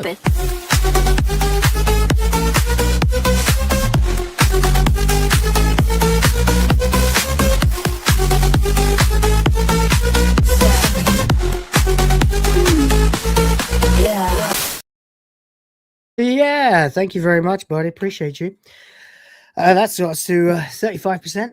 Thank you indeed. I will update the thing. And in the meantime, yeah, let's have a look. This is the forum that James has created for people who want to use his AI.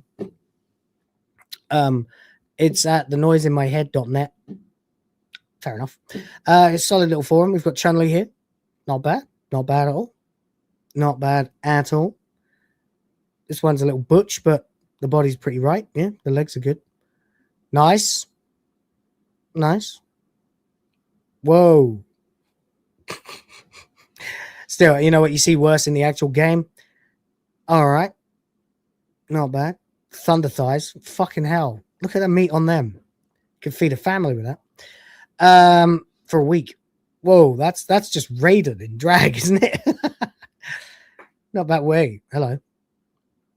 Pretty good. Pretty good. Muscly. Yeah, not bad at all. Not bad at all. I do need to get in and dabble. This one's my favorite. The first one's great. The first one's really good.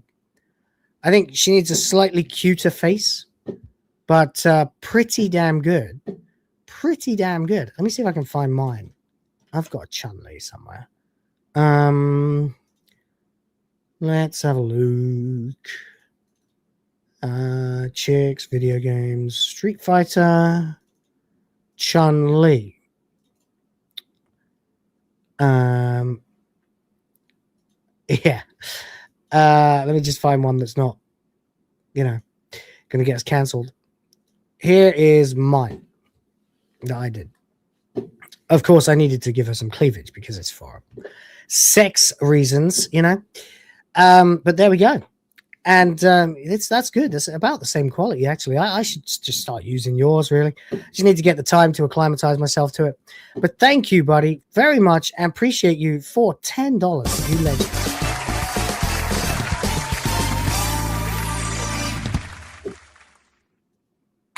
All right. All right. And you had to censor out the ones showing the kitty. Well, of course. Of course. Of course. Those are for the private collection, of course. But there we go.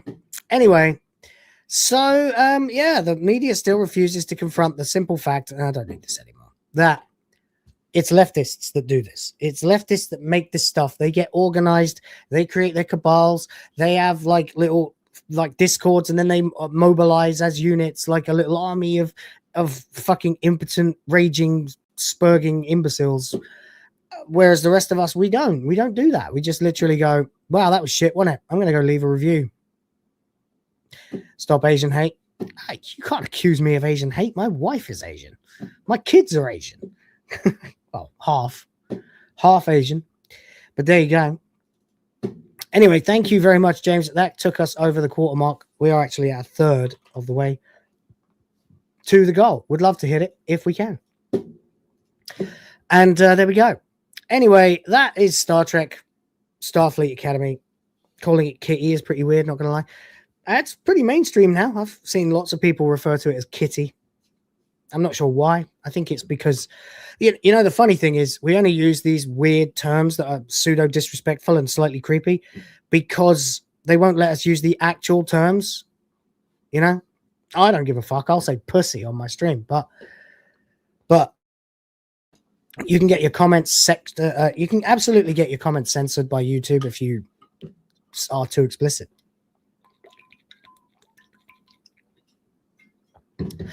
Anyway, we got about half an hour to go, unless we hit the goal.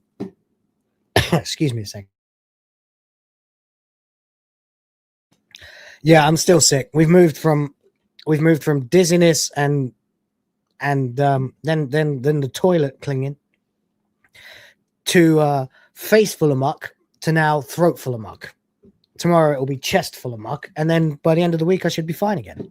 But it's taken a long time to get over this one. Usually I'm done in about 3 days, but this is over a week already. But there we go. Imagine the princess after years of hearing their dad talk. It'd be hilarious if they got his accent. They won't get my accent. They'll have a weird accent. They'll have a weirder accent than I've got. Because I've got a fairly English accent with weird occasional twangs of American because I live in the Philippines and everyone has an American accent. Before that, I sounded almost completely Australian because I'm from Luton and my mum was from London and my dad was from Scotland. Somehow you put them all together, you sort of sound kind of Australian. So I ended up sounding like a bit of a Cockney wanker crossed with an Aussie. And now I sound like that, but depending on who I'm talking to, I can end up sounding a bit like this. It's annoying. My voice is annoying enough without the accent. But there we go. I am what I am. And you all seem to like it, so thanks. Rian Johnson denies Kathleen Kennedy claim that he was spooked by Star Wars fans. So, God, it's been a long time since I had to look at that round head. This guy looks like he could be an uncle of mine or something. Although I'm probably the same age as him, actually. Looks like he could be a cousin of mine. But he looks like he'd be the cousin that no one likes. Just, you know, smug git of the year, basically. Rian Johnson. Let's see how old he is. How old are you, Ryan? 52. All right. I'm only 40, mate. Yeah, you've already started to fall apart. Allegedly. I don't know. I'm not 50 yet. As Kathleen Kennedy prepares to exit Lucasfilm, her recent comments about Rian Johnson and his stalled Star Wars future have sparked an unexpected public contradiction. One that now raises an uncomfortable question about who exactly is telling the truth. Caguana, you legend, sharing my Steam code. Yeah, you please add me as a friend, guys. If you don't have me as a friend on Steam, please add me. I'm not just going to say, like, here, give me some games or whatever, but if you want to be friends, that's cool. Absolutely cool. Plus, we are sort of leaning more into playing games on Steam as a collective, me, John, and Rhoda, lately. And if we're friends, well, that makes that whole thing a lot easier when we want to invite you guys to join. So, there we go. In a recent exit interview, Kennedy suggested that Johnson has been spooked by online backlash following The Last Jedi. And to be quite honest with you, if he wasn't spooked, then he is lying. He is lying. Anyone would be spooked if they suddenly found tens of millions of people fucking hate them. It's just the way of the world. Anyone would be a little rattled by that. Find me someone who isn't rattled by that a little bit. Even your Andrew Tates and people like that. They're rattled a little bit. They just don't show it. But Rian Johnson, of course, famously antagonized the fans as much as he possibly could. Your Snoke theory sucks. And all that shit. Smug prick that he is. But of course, we all remember that back in 2018, Kennedy said he was going to do a whole trilogy of Star Wars films, and the fans said, fuck that.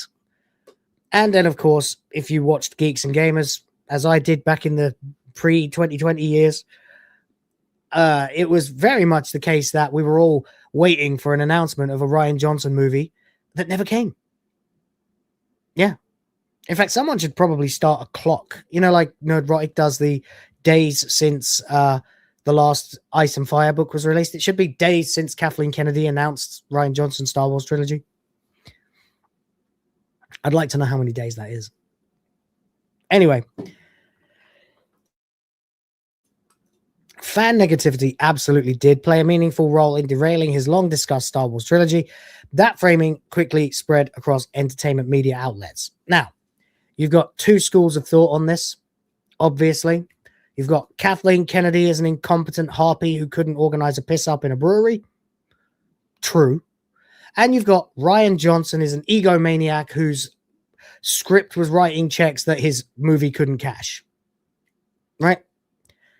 Whose fucking ego was writing checks that his script couldn't cash, is probably a better way to put it. So in the interview, and I never read the full interview on the stream because it was fucking long, the Deadline exit interview, but Johnson was alleged to have been spooked, according to Kathleen Kennedy. She says he was spooked by the fans. She said it twice, actually. And in that sense, you would think maybe Kathleen Kennedy is throwing Rian Johnson under the bus. After all, Rian Johnson might be an arrogant son of a bitch. He might be an absolute hack when it comes to writing, but he's a very, very good director, and no one can take that away from him, and I wouldn't even dream to try. You got to respect a man who can pull together a movie and make it look very, very nice, even if the plot is utter garbage. As a writer, he's a singular failure. As a director, he's quite successful, and deservedly so. His ego, on the other hand, is big enough to straddle the moon. And he doesn't deserve to have an ego that big. He is not that damned good. His Knives Out movies are convoluted messes of plot contrivances and absolute insanity. Don't even try. But he is still an arrogant son of a bitch. But you know what we did do? I will say this for the fans. We did get him to shut the fuck up on Twitter. Either that or Elon Musk did. But he did actually take to Twitter one time, one of his very rare tweets, because he always tweeted in the past and now he doesn't anymore. Just to say, lol, zero spooked, sorry. Yeah, apparently not. Now, who's the liar? Who's the git amongst the pigeons? Who's the hole in the ring? Who's the weakest link? Who's the liar? Is Kathleen lying or is Rian lying? That is a good question.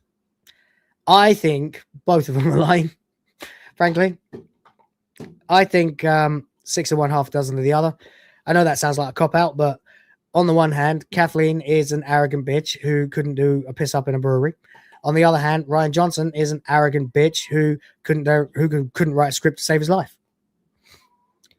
The response was brief, sarcastic, and unambiguous. He says he didn't hedge, he didn't qualify his statement, and he didn't suggest that Kennedy's characterization was even particularly accurate. So he's denying her account.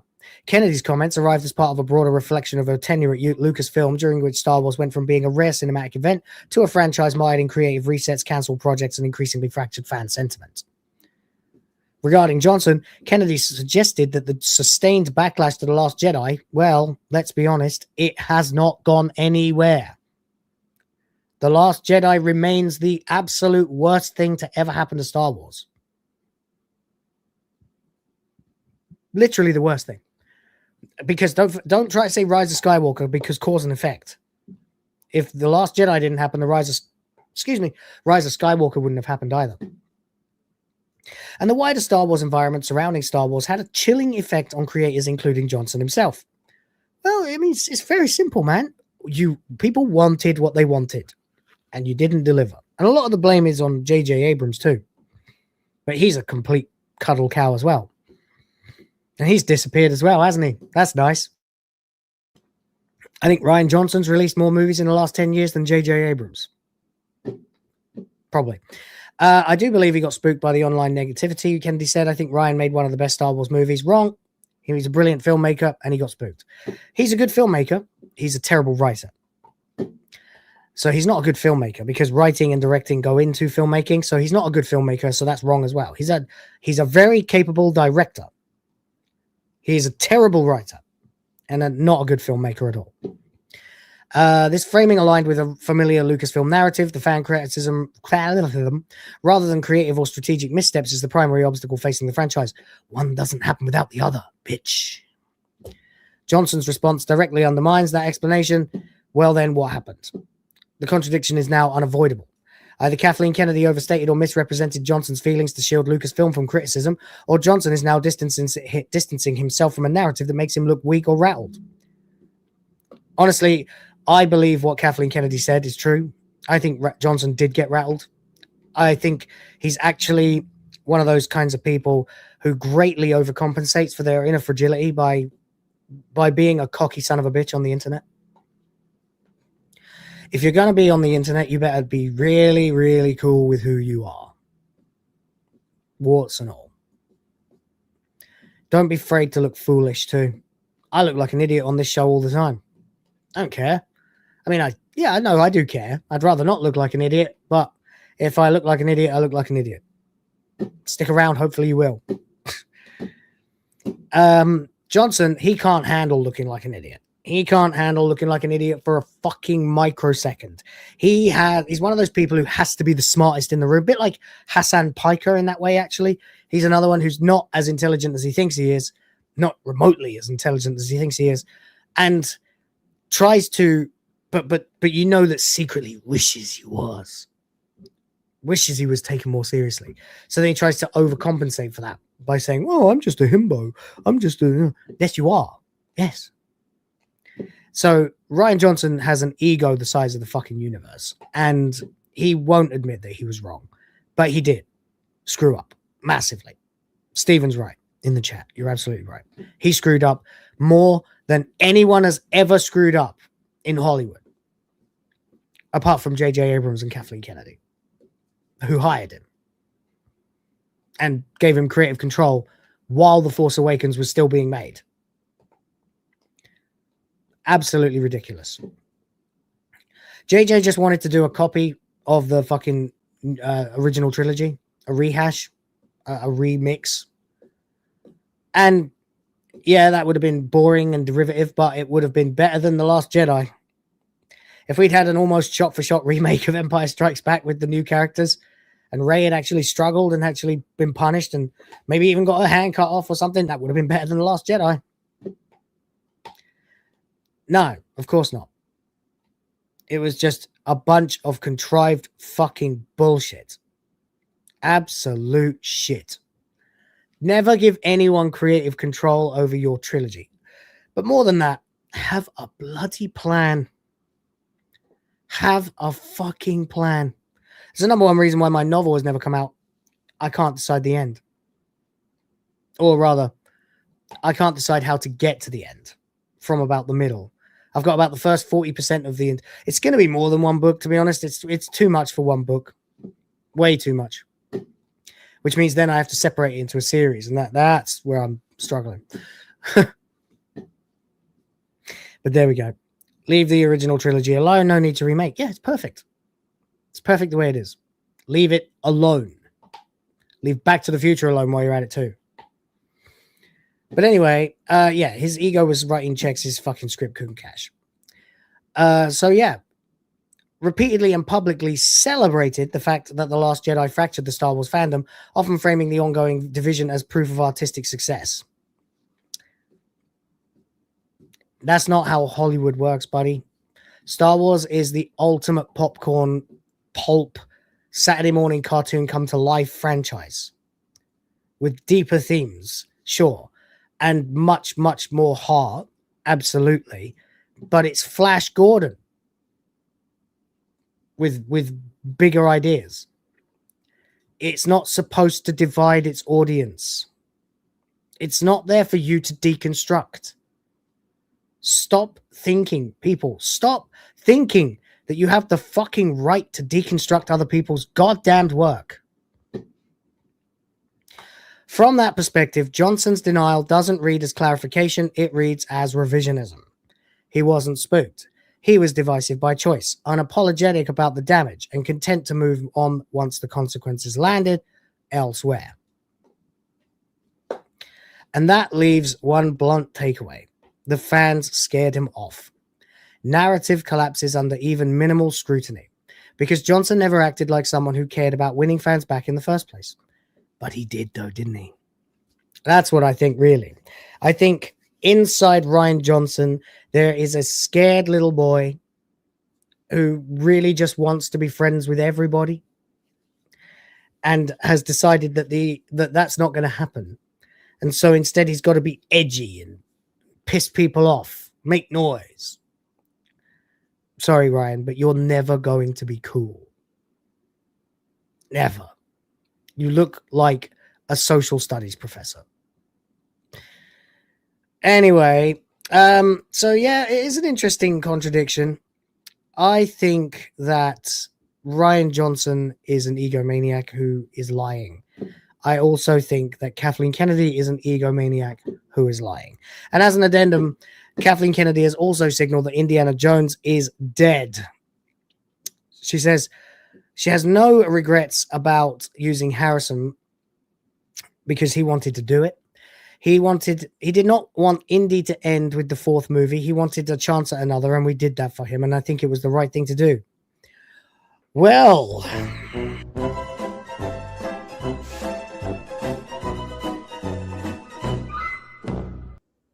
you. No, of course not. It was a desire to give Ford a final outing, not a decision to actually make a film based on market demand. I mean, you could argue that artistic integrity is more important than market demand, and there's definitely an argument for that, one that I use all the time. However, what they created was a shit show. But then she says this: I don't think Indy will ever be done, but I don't think anybody is interested right now in exploring it. No, because you killed it. Just like you killed Star Wars and Willow and everything else that Lucas ever made. It's a fucking travesty. But there you go. There you go. Anyway, let's not forget, of course, that Sophie Waller-Bridge punched Indiana Jones in the face and got away with it, and then went on to make this shit show for Tomb Raider. So, you know, God's sakes, what a catastrophe. This looks terrible. This looks unacceptable. Black shorts, brown belt, no tits, fucking hair badly in need of some volume, looking like John Lennon. Black pistols instead of silver. What are you fucking playing at? It's the easiest thing in the world. I've said it before, I'll say it again. You might as well have cast Mario and cast like a fucking super white pasty Scotsman to play him with no moustache and a ginger toupee. No hat. Mario without the hat. Or the hat without the M. Bob Hoskins, in other words. There you go. We're not kids anymore. We have standards now. Anyway, let's get on to the last topic before we close out the show. I don't think we'll be hitting the goal today, so I'm probably not going to extend. Not unless we somehow come up with $65 in the next 5 minutes. But there we go. Anyway, this is only here to give you a little bit of a precursor, because we're going to be talking about Marc-Alexis Cote, who you may have heard me say his name several times in the past in that silly, condescending pseudo-French accent, because, he's the executive who was in charge of Assassin's Creed Shadows. A complete fuck-up, a series of major incidents and lies, a fake black samurai, you know, the list goes on and on and on. I'm not here to extol the many blights that Assassin's Creed Shadows represents in the gaming industry, just to acknowledge the things that Marc-Alexis Cote has said before. A narrative evolution in the franchise, according to Cote. He also said DEI is killing games, and not only doubles down on it, but attacks critics. Interesting. That was an interesting one. He says Ubisoft's DEI policies could influence how our games are perceived, but rather than shy away from those conversations, we should see them as an opportunity. You silly English. I know you're streaming, but as a complete twat, I have a lot of shit open at the same time. Only good thing about being a woman, the new Amelie video, OMFG. It's fucking great, right?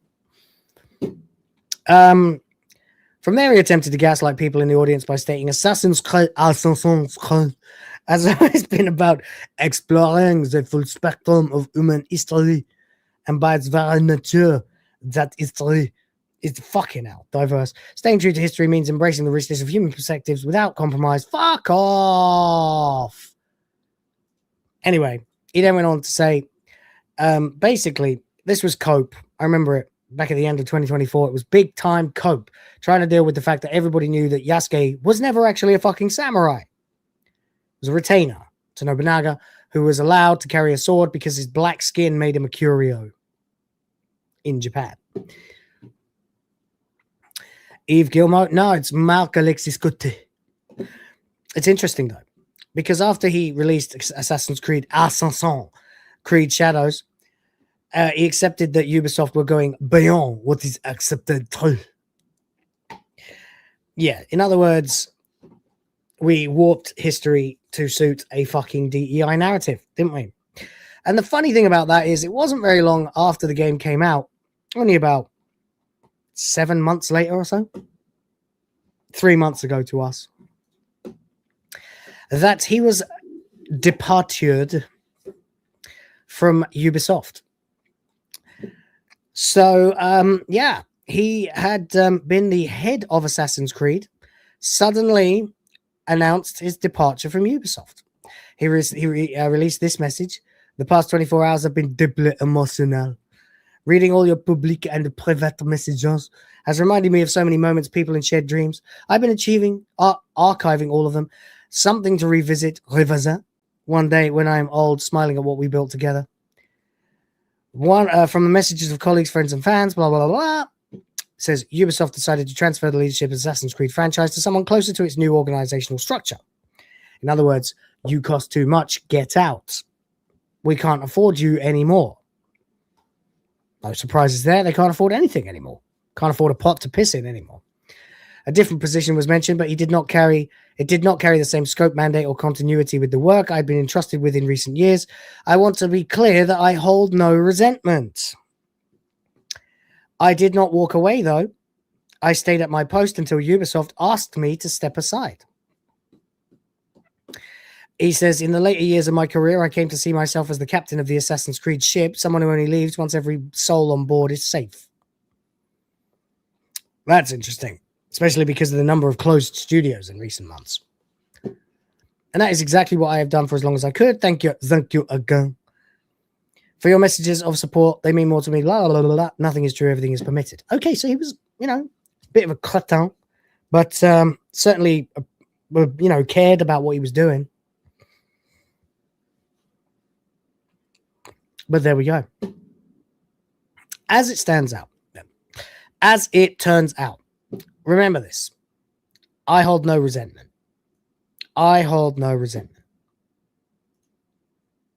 Cut to today. Former Ubisoft franchise lead sues Ubisoft for constructive dismissal. Oh, shit, son. It's kicking off. Jerry. I think we got a grift, my friends. We found a grift. Oh, let's fucking go. New grift has entered the game. Former Ubisoft franchise lead suing Ubisoft, Marc Alexis Cote, has requested Canadian $1.3 million in severance pay and moral damages. Uh-oh. Former Assassin's Creed franchise lead Marc Alexis Cote has filed, dumbass, a lawsuit against Ubisoft for 1.3 million Canadian dollars, citing constructive dismissal. As dismissal, I don't know how you're supposed to say that in French. As reported by CBC Radio Canada via machine translation, Cote has requested 2 years severance pay and $75,000 in damages after Ubisoft announced he had voluntarily departed from the firm last October. Uh-oh. I'm looking forward to this one. I do enjoy dining on the bones of Ubisoft. Cote later clarified that he did not make the choice to leave Ubisoft, claiming the developer decided to transfer the leadership of the Assassin's Creed franchise to someone else.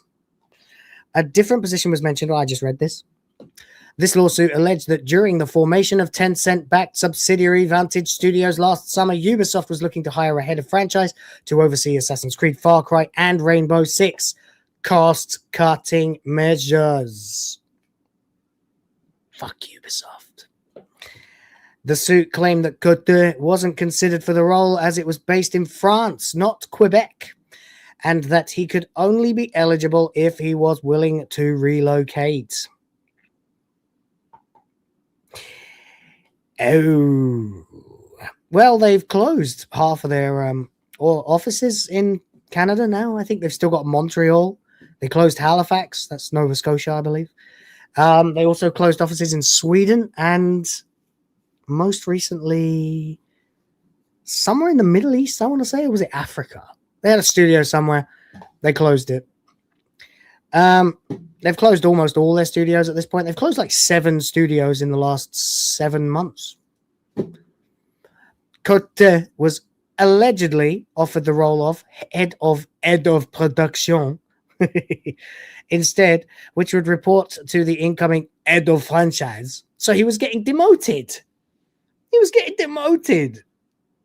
So he would have ended up having to work under the actual head of the franchise, which would have been the head of all franchises, or to lead a creative house for a smaller Ubisoft franchise. Oh dear. Not so good, guys. Not so good. 31 likes. Thank you. Thank you all. Please like the stream if you haven't yet. It goes a long way. Slap the love button too. Give it a rub. See what happens. Feeling really ill. All the best on the rest of the stream. Gigalectica. No worries. I'm feeling pretty terrible myself. We're going to wrap up right after this one. Cote declined both offers, which he described as an unacceptable demotion disguised as a dismissal. Oof. He ain't wrong. He then told Ubisoft that his exit would require severance. The developer allegedly told him to wait for a formal response, to which it then announced internally and publicly that he had voluntarily departed from the company. Oh, shit. Oh, do not pass go. Do not collect severance pay. Oh. Oh. Oh. I can feel like early Quagmire. Oh. All right. He then told, fuck it out. Cote claimed Ubisoft said he left of his own accord to avoid providing severance pay and keep his non-compete clause active, which he has requested to be lifted by the court. Oh, fuck. Trouble in paradise. You love to see it.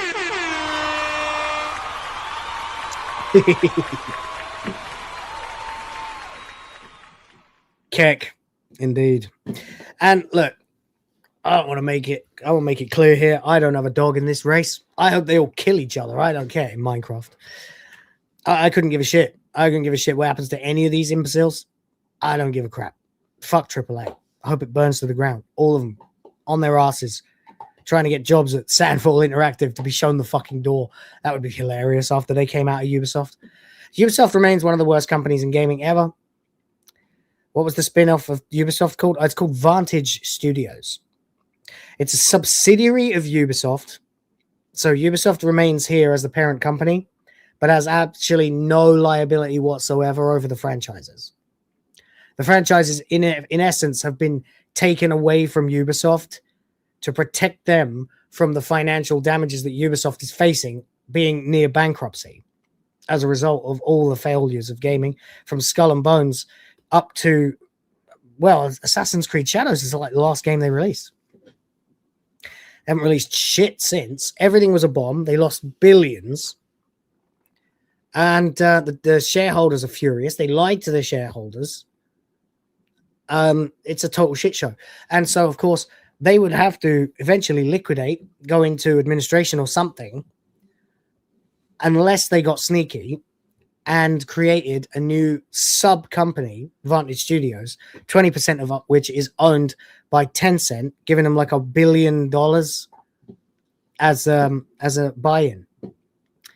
So that's how they've managed to stay afloat. And now they only make Assassin's Creed, Far Cry, and Rainbow Six games, all of which are safely umbrellaed under Vantage Studios, where they are not immediately capturable as collateral. They don't have to sell those franchises to other people to save Ubisoft. It's a sneaky tactic. And yeah, so that's the one to watch out for. It's a shell game, exactly. Yes, they've created a shell company. Jen, hello, Jen. Gifting 1 for the princesses, 1 for the Griff Force. Thank you very much. Appreciate you. Let's go, Griff Force! Doing it for the princesses!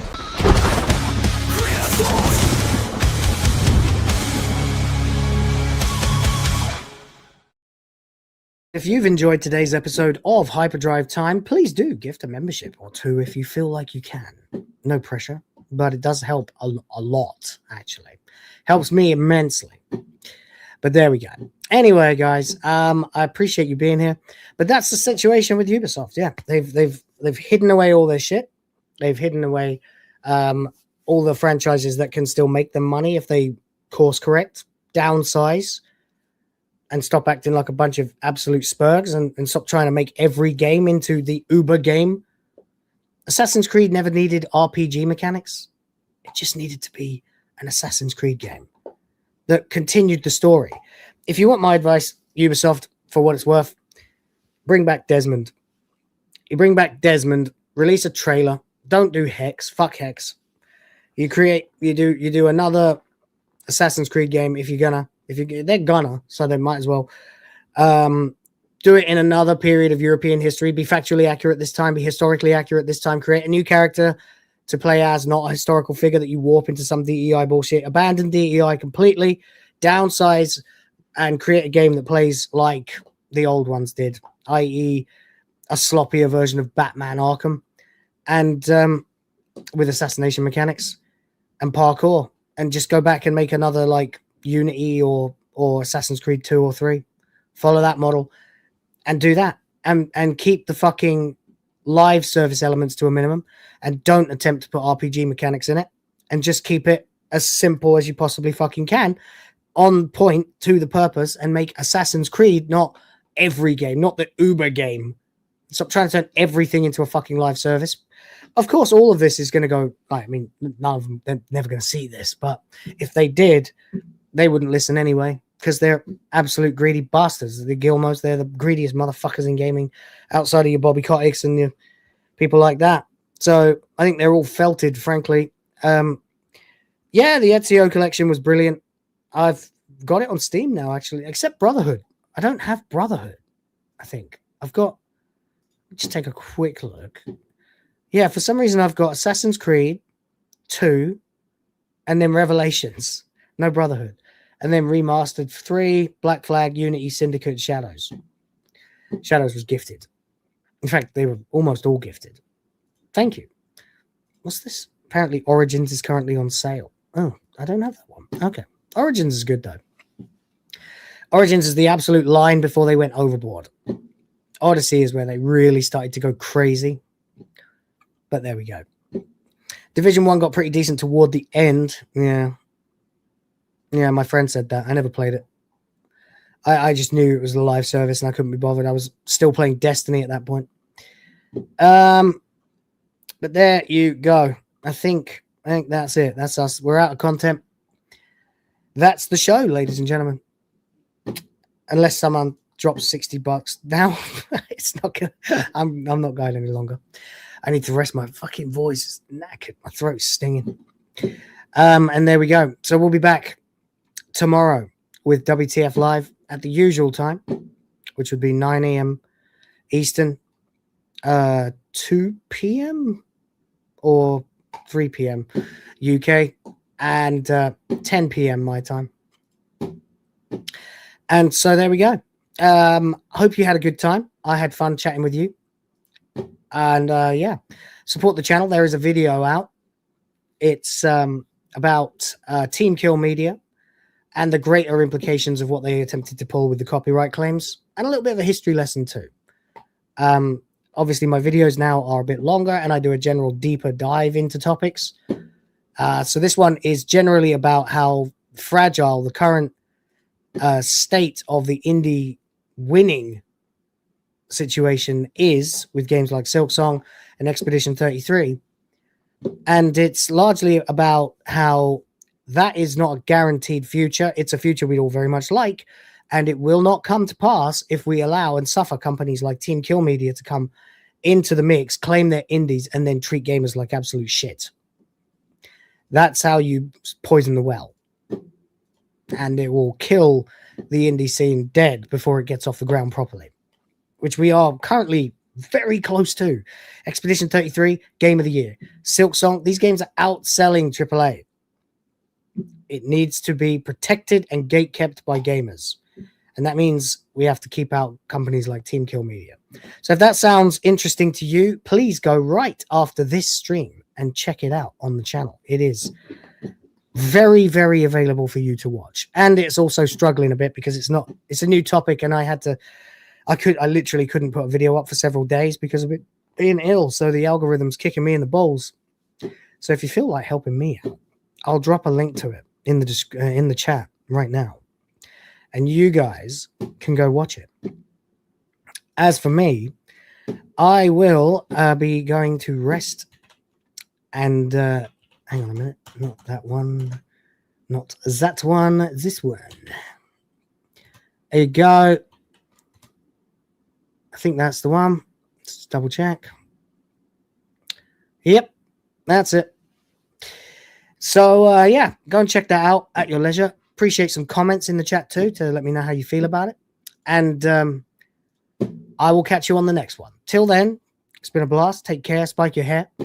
Fuck Nintendo. Fuck Disney. Fuck Ubisoft. Fuck Square Enix. Fuck AAA. And question everything. Respect the fans. Check out the Discord. The link is below. Still haven't got around to updating the credits. But that's because we kind of got felted on memberships this month. And hopefully we'll see some more of you tomorrow for WTF Live. But till then, have a great time. And that's it. Enjoy the outro, which is the intro to WTF Live. See you tomorrow, everybody. Tatty bye.